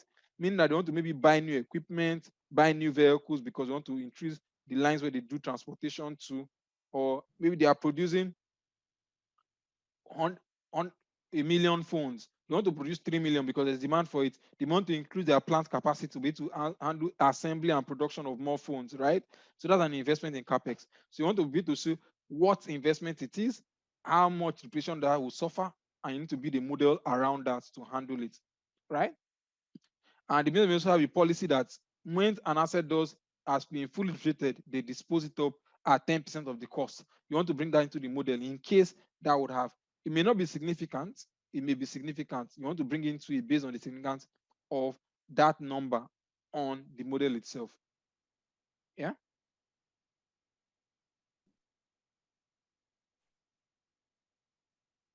This is me just showing you a simple capex. And like I said, it will just simply show you the key attributes. It will be a movement schedule, opening, addition, depreciation. In this particular scenario, what has now practically happened is that you already have the cost and accumulation lumped up together, right? But the example I showed you on the Excel, I separated the element relating to cost from the element relating to Acumen deep. That's better. It helps you in properly identifying what Acumen deep is and what cost is. Like I explained, there's a correlation between your investment in assets and your insurance. Because typically most business, when they are doing insurance, it's say, oh, they insure their assets, their motor vehicle, their furniture and fitting, their laptops and all, for fire and burglary, right? You have group life and all. So if you had separated your costs from Acumen deep, it's easier to identify what your cost is, right? And you can apply that rate to determine what the premium will be for your insurance. Yeah. Just me explaining it. Yeah. Now, forecasting gross margin and SG&A. So, like I said, for typical models, right? History tells you a lot about the business. And you can go, if you analyze historical numbers, it gives you an idea of how to forecast or estimate what the future will be. So typically for certain products you sell, what you would most likely from your cost of sales would be historically what the margin has been. Okay, so I said I should recall insurance. So basically ask yourself, what are the things that you pay insurance on, right? Typically you have your fire and burglary, right? You have group life.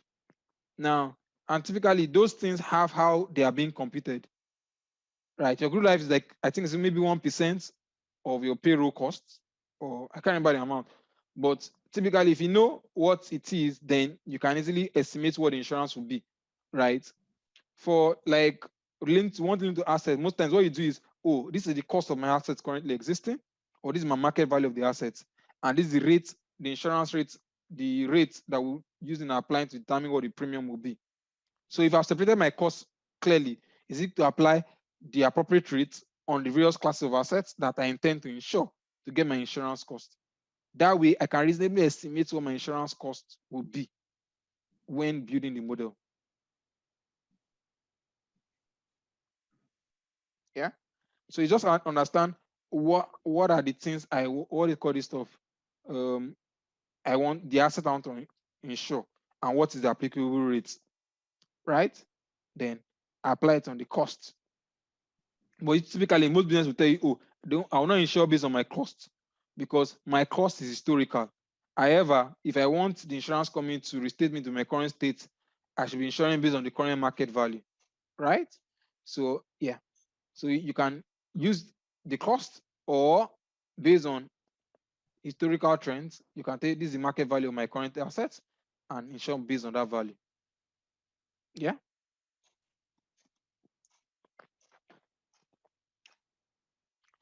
So like I said, in Sdna, or first cost of sales, historically, your price of product, you can tell what the cost of sales is for certain products you sell, because you know how much historically it has cost you to produce them, right? And if there are things that will change, you can determine the basic element that make up the cost of the product, unbundle it into the key components, and those components that will change, you can easily identify and mirror what are those key drivers that will change that product, right? So let's say, for example, let's look at a bottle, this canned drink, for example, from Coca-Cola. Typically, you can tell me that the cost of this particular product will be the can itself and the liquid content, right? If I know that the price of this container will change, I can tell myself, oh, what's the cost implication of the change in this price, right? What can happen? What can it change? So that if I know my price will not change to the ultimate customer, I can say, oh, my cost of sale will most likely, my gross margin will reduce because one of the company that makes all these particular products will change. I can alter it in my model or unbundle it to show those elements, and I can easily impute the parameters that will result in a cost in change of one of the key elements of what makes up this product, right? Now, typically in your cost of sales, you have elements that are directly related to sales, and you have things that are not directly, that are overhead. Typical example like energy cost, right? Depreciation, repairs and maintenance. Those are a typical example that could come. But don't forget, like I said, understand the line of business. I'm giving you a typical example of a manufacturing company. For a service organization, their cost of sales will basically be driven immediately by staff costs, because those are the people that help them in generating revenue. So you need to look at those employees that are focused on revenue generation. Things that will enable them generate revenue are things around, for example, their resources. So it could be IT tools, it could be computers, it could be softwares that help them in carrying out that particular service they deliver to clients. It could be a license that requires them in terms of maybe they need to pull out data for their research. The license, the amortization of such licenses could also form their cost of sales. Do you get? So understanding the business is key. And based on those drivers, you can be able to model what your cost of sales will be. Your SG&A, like I said, is a function of one major element that makes your SG&A is staff cost. Your staff cost could account for close to between 40 to 7% of your SG&A. So, but staff cost is really simple. You have your headcount and you have your salary per cadre. Those two elements, well properly broken down, could help you model it. So what I mean, right? Escape.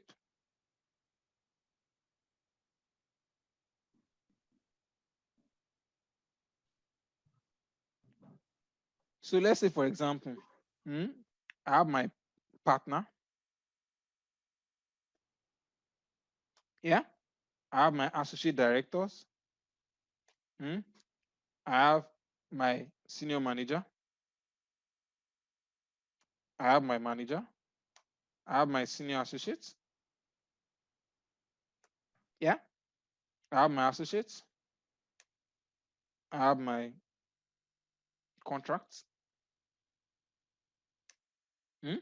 Those are the kind of different cadres I'll have, right? Your partner, let's say the partner earns 15 million per annum. Associate director earns, let's say, 10 million.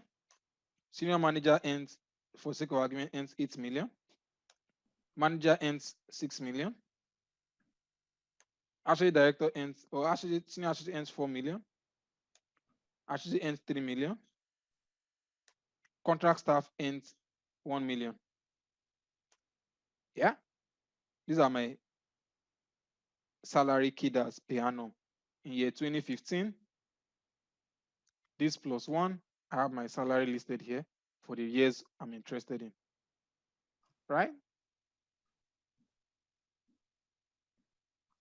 I've already said that my salary will increase by, let's say, roughly about 5% on an annual basis. So I've listed them at the bottom here. And I can say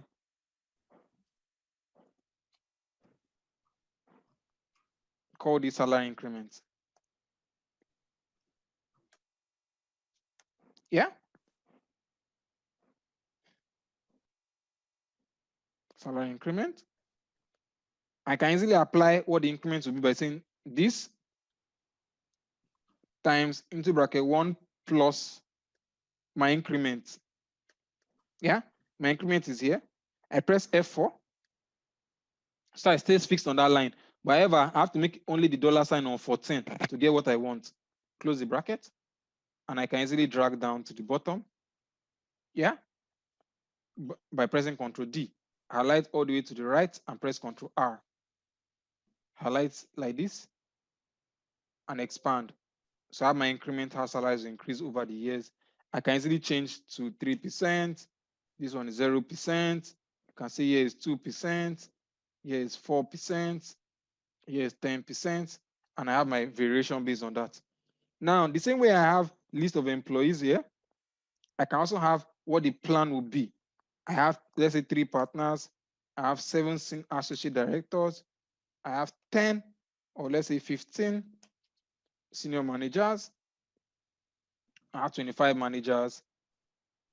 I have about 50 senior associates. I have 70 associates. I have like 20 contract staff, right? I know let's leave this sacrosanct as the same here. Press Ctrl R to copy all the way to the end. In reality, I can easily get my staff cost. Yeah, by just saying my head count times the salary per annum of each of those individuals. Yeah, enter, highlight all the way to the bottom, press F2 and press Ctrl Enter. And I have my staff cost. Yeah. So I sum it like this, and I sum it to my right. Yeah. With this, all I need to just do is in my model, the section relating to staff cost, I link it directly, and I've got to my staff cost.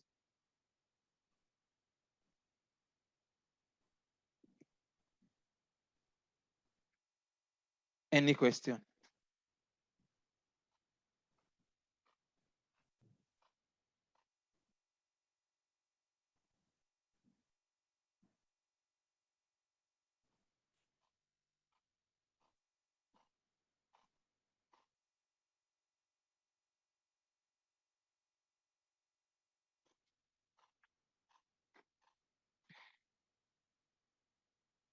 Okay. So let me go back to the PowerPoint, right? So I talked about cost of sales, right? And I basically explained how possibly could model cost of sales. Now, right. Okay, so now, so yeah, there's possibility that there will be increase in staff and all. So if you want to do increment in staff, this is what I will tell you to go about it. A simple approach to adopt increment in staff. I have my list of employees here. Yeah.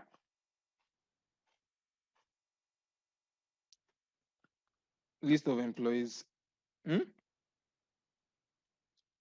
So I can say retrenchment. Yeah. I can have recruitment. Yeah. I have them. I have the current staff I have. I can put in the numbers, how they will change in terms of retrenchment and growth or recruitment in the year. Plan what it will be in this section, right? And all I'll need to do is say this plus what the plan for recruitment is will be in the year and the likely that someone will retire, right? And I get my total. Yeah, drag it down, Control D and Control R. Yeah, so that I can easily just put that we'll likely employ 2 people here, right? Senior managers, 5 people will resign. Sorry, just put 5 people will resign, right? I know that associates, maybe 10 people, 20 people will join. Do you get? So that way I can easily implement or add people that will join and recruit. And I can also put promotions that, oh, people will promote, and I have a section like this. So I can easily show you the activities that will take place in recruitment will take place here, and I can just fill them with the numbers. However, let me click a general run through again. Someone asks general run through again on the numbers. Now, I said staff cost is driven by headcount, cadre, salary per cadre. So I provided a list of people in a particular company, right? I listed them, different cadres that exist in the company: partner, associate, senior manager, manager, senior associate, associate, contract staff, right? And I listed what historically their salary is, right? I have their salary listed here. Now, the next thing is salary increment. I specify what the increment, plan annual increment in salary should be, and I put them, listed them here, right? So based on that increment, I simply wrote a simple formula in Excel that shows staff cost times 1 plus the increment rate to get what the new salary will be. And I applied it across here to get what the estimated salary will be over time, right? Now, and what I now did was the existing cadres, what are the number of people that actually exist on those cadres? I listed them here, Now, this is the future of what those cadres will be, the number of people that will be on that grade. Someone asked a question on recruitment and retrenchment. So I said, if you want to handle recruitment and retrenchment, you simply have recruitment, a section, right? Retrenchment as a section. You can also have something similar for most colleagues, people that exit, right? And you can simply just do is equal to plus if I want any recruitment, any retrenchment. Yeah. Deduct retrenchment to get what the new headcount will be. So for example, let's assume we have a partner that resigns and I put retire. Can you see that it drops to 2 there? Yeah. So I've handled that bit. Yeah. So I have this. The moment I have my headcount and I have my staff cost per cadre, I can just do staff cost for that cadre times the number of employees on that cadre, which is what I did here. F2, if I do go up here, cost times this, and I get my total cost. And I multiply this all the way down. Yeah, I have my total here, and I can drag to the end, and it gives my total. Hi, Dele. Hi. Please, how can you or how can we model promotions such that when maybe a senior manager is being moved to an associate director, the numbers of senior, ordinarily the number, if he is leaving that position totally, and a vacancy will be created, and the associate director would go up. No longer up there. So, yeah. so basically, what I would think we can do about that is simple, right? We can have a section similar to this, right? Which we call promotions and retrenchment and whatever, right? You can have them here.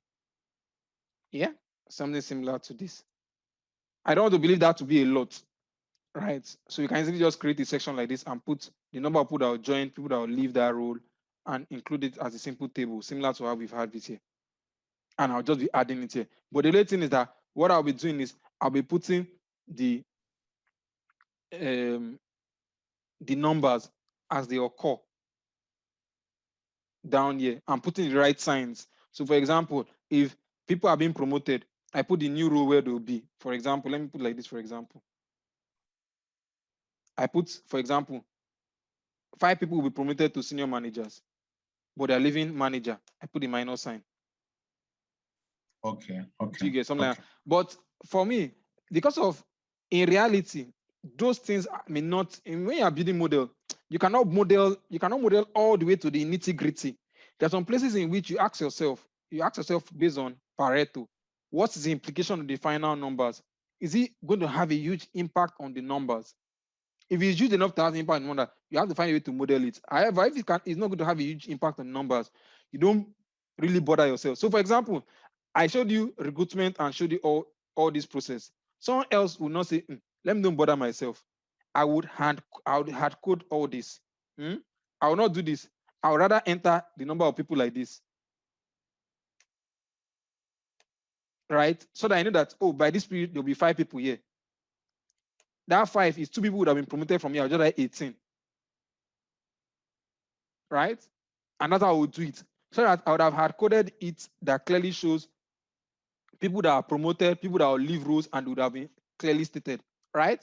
So that if I want to, I'll come here and alter it based on what I think roles will change, rather than really separating it. Like I explained, it's a question of modularity. Sometimes you may want to go that nitty-gritty and separate it and let those elements show. In some other scenarios, you just want to just have something clear-cut and don't bother yourself with that detail. Because the more detailed you make a model, the more robust or more complex it becomes, right?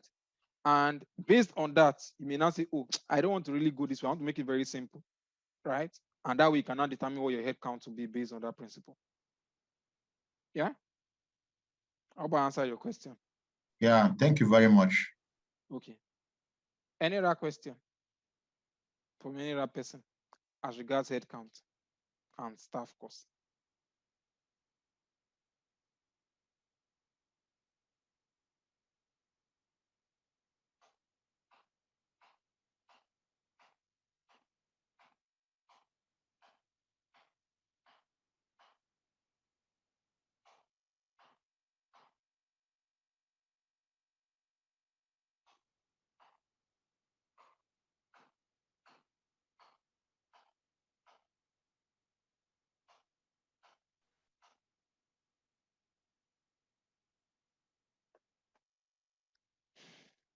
Any question? Okay, the answer no question. We'll just continue, right? We'll go back to the presentation that talks about, we talked about staff cost. So like I said, by the time I look at any business, right, you need to identify what are those things that make up their staff costs. Typical things that make up staff costs are, typical things that make up your Sdna are staff costs, repairs and maintenance, energy cost, cost of rent, what else comes to mind? Insurance cost, travel and accommodation. You just need to understand for that business, someone among us is someone.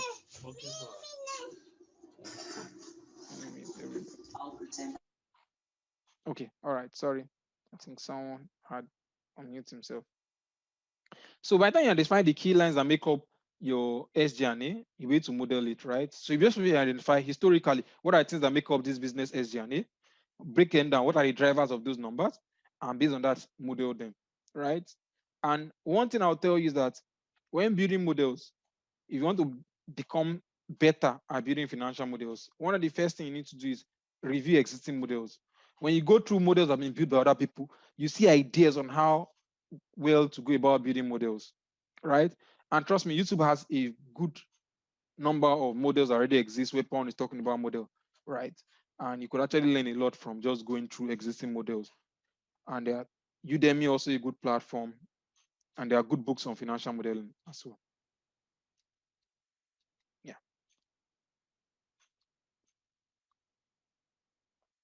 Yeah. Okay.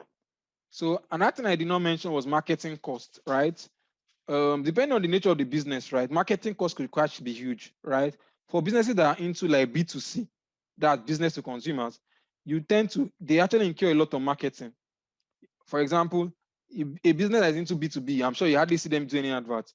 But Coke, I'm sure on a week it's difficult for you to say you go a week without seeing an advert from Coca-Cola or an advert from Nigerian breweries, right? Or maybe an advert from Indomie. You always see adverts. And if you look at their total SG&A cost, you find that our marketing cost accounts for a huge portion. I'm sure in some of them, their business, I'm sure their marketing cost is even more than their staff cost, right? As a result of that, you can tell based on the stage that company is, right? What do I mean? A company that just started up, the marketing cost may not be as huge, though they may be incurring a lot to get a lot of people on board, right? But a business that has stabilized, most likely the marketing cost will be huge, but you not see it really grow significantly. Historically, they will most likely just be maintaining something similar to what they incurred last year, except they are saying that they want to cut down on marketing costs or find an efficient means of marketing by not incurring more costs. Do you get? But for some businesses, they can actually tie how many consumers they have in the business vis-a-vis how much they're incurring on marketing. Now, typically for a business like Netflix, they will be incurring a lot in terms of marketing costs, be trying to get subscribers on board. But the truth is that the moment they get the subscriber on board, right, the subscriber is most going to stay. So the cost they incur is most likely on the acquisition of subscribers. But as they get more subscribers, they will be spending less on marketing. The only cost of incurring is on addition of new subscribers. Existing subscribers you don't need to market too much to them for them to procure, right? Typically, they call that the initial cost of acquiring a customer will be huge. But as soon as they come on board, it's easy to sell a product to them, right? So they come into that marketing pool and it's easier to market the product to them, right? For such businesses, you may want to tie the relationship between the existing subscribers or customers to how much they're incurring on marketing. So how do they acquire new subscribers? How do they intend to grow those subscribers over time? So usually there's a term for it called, which is cost of acquisition of subscribers, right? Yeah, it's a popular term they use a lot in business that are subscriber basing or e-commerce. Yeah. And they also, yeah. So the next portion is working capital, right? So the simple approach for working capital is in your creditor days, debtor days, inventory days. However, the more complex approach is actually doing like a movement. For some businesses, you can tell that for them to be to sell a product in the month of August, by June or by July or by April or by March, they should have that raw material available, because the process by which they use to convert from raw material to finished good will take a period of time, right? And they know that the raw material maybe is locally sourced or foreign sourced, they need to know. So as a result, they can tie there's a relationship between sales in June or in December with inventory ordered now, right? So they need to do like a forecast of what inventory they need to produce or sell in 3 or 4 months' time. In that scenario, it will be like a movement schedule. Similar, there's a relationship between the inventory they acquire now and their trade creditor. Because when you procure a particular product, there's a liability that will most likely crystallize, right? If your payment term is shorter, most likely within 30 or 60 days from when you get the inventory, you most likely have paid down what you collected, right?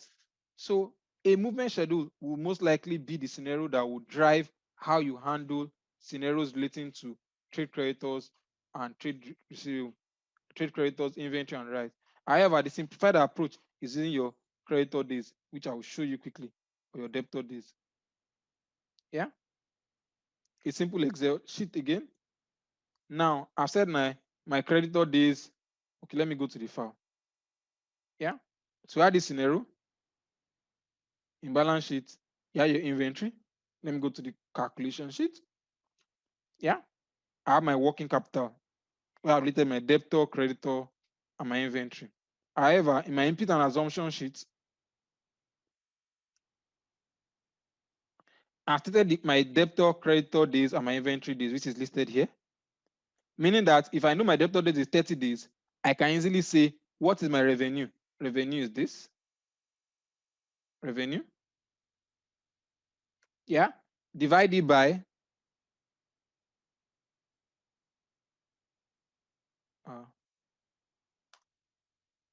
divide by days in a year. Yeah. Multiply by my what? Debtor days.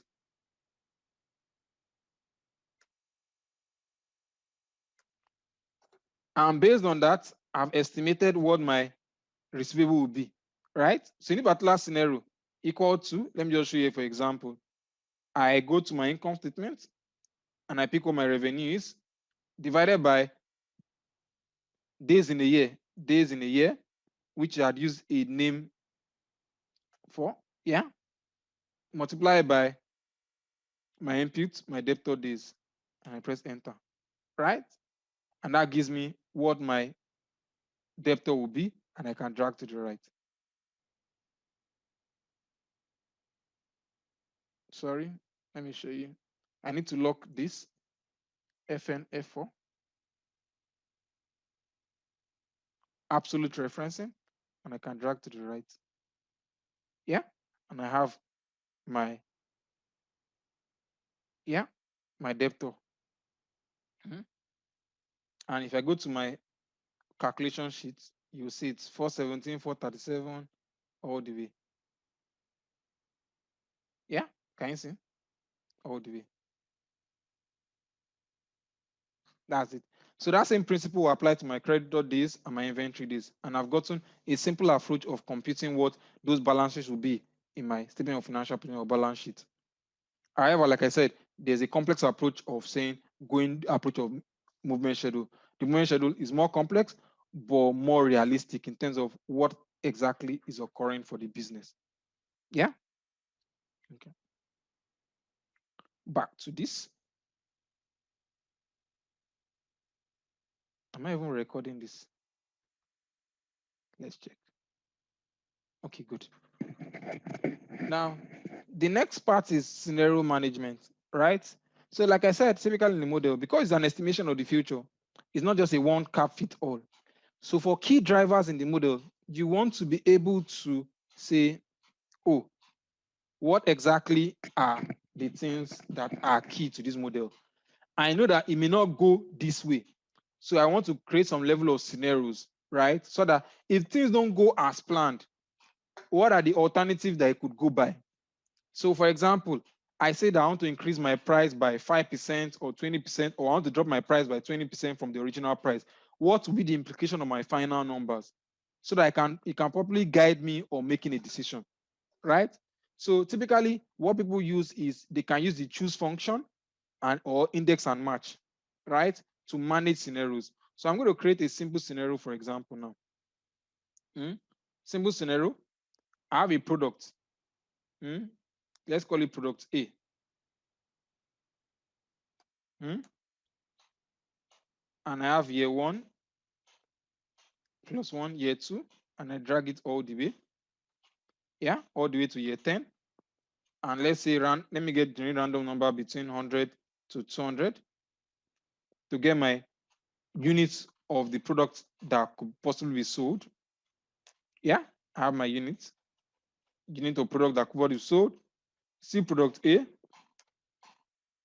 I want to talk about price, right?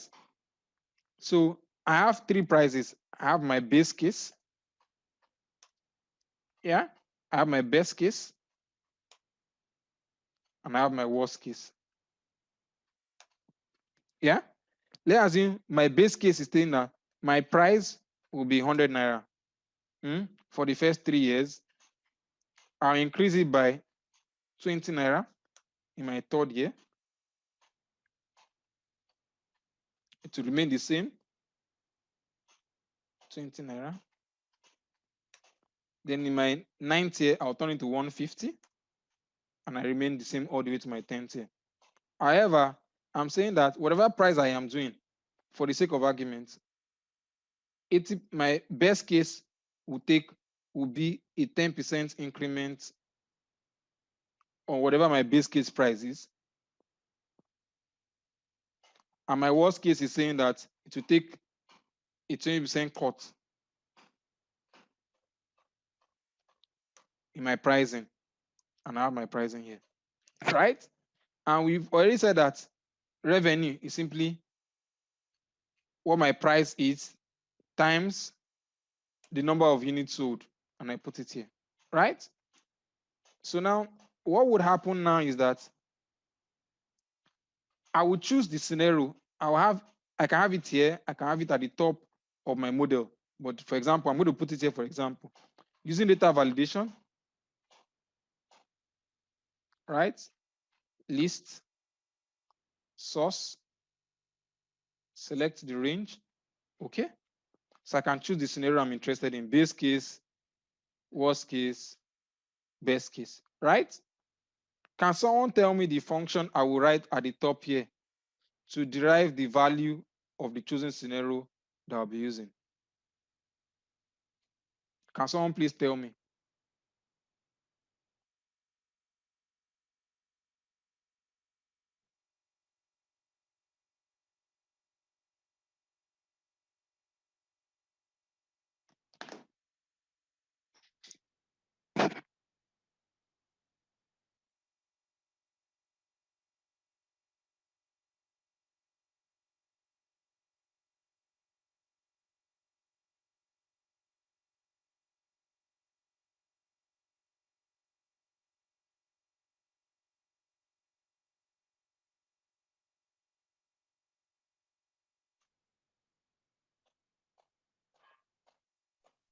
Hello, I say match.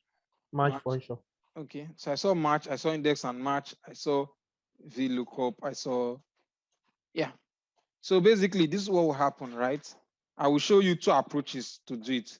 Is index and match will solve it. Is equal to index, choose where the answer is located, comma, match, choose the my lookup value, which is base case, comma, choose where it's going to find to get me results. I lock it at F4, comma, 0, close the bracket, and close my ultimate bracket and close it. Right? All the way to the right. Hold on, sorry, something is missing. Yeah, sorry, my match, lock this, F4, on to the right, and it gives me the result I want. Check my formula, I'm going to multiply by this cell. To the right, get my answer.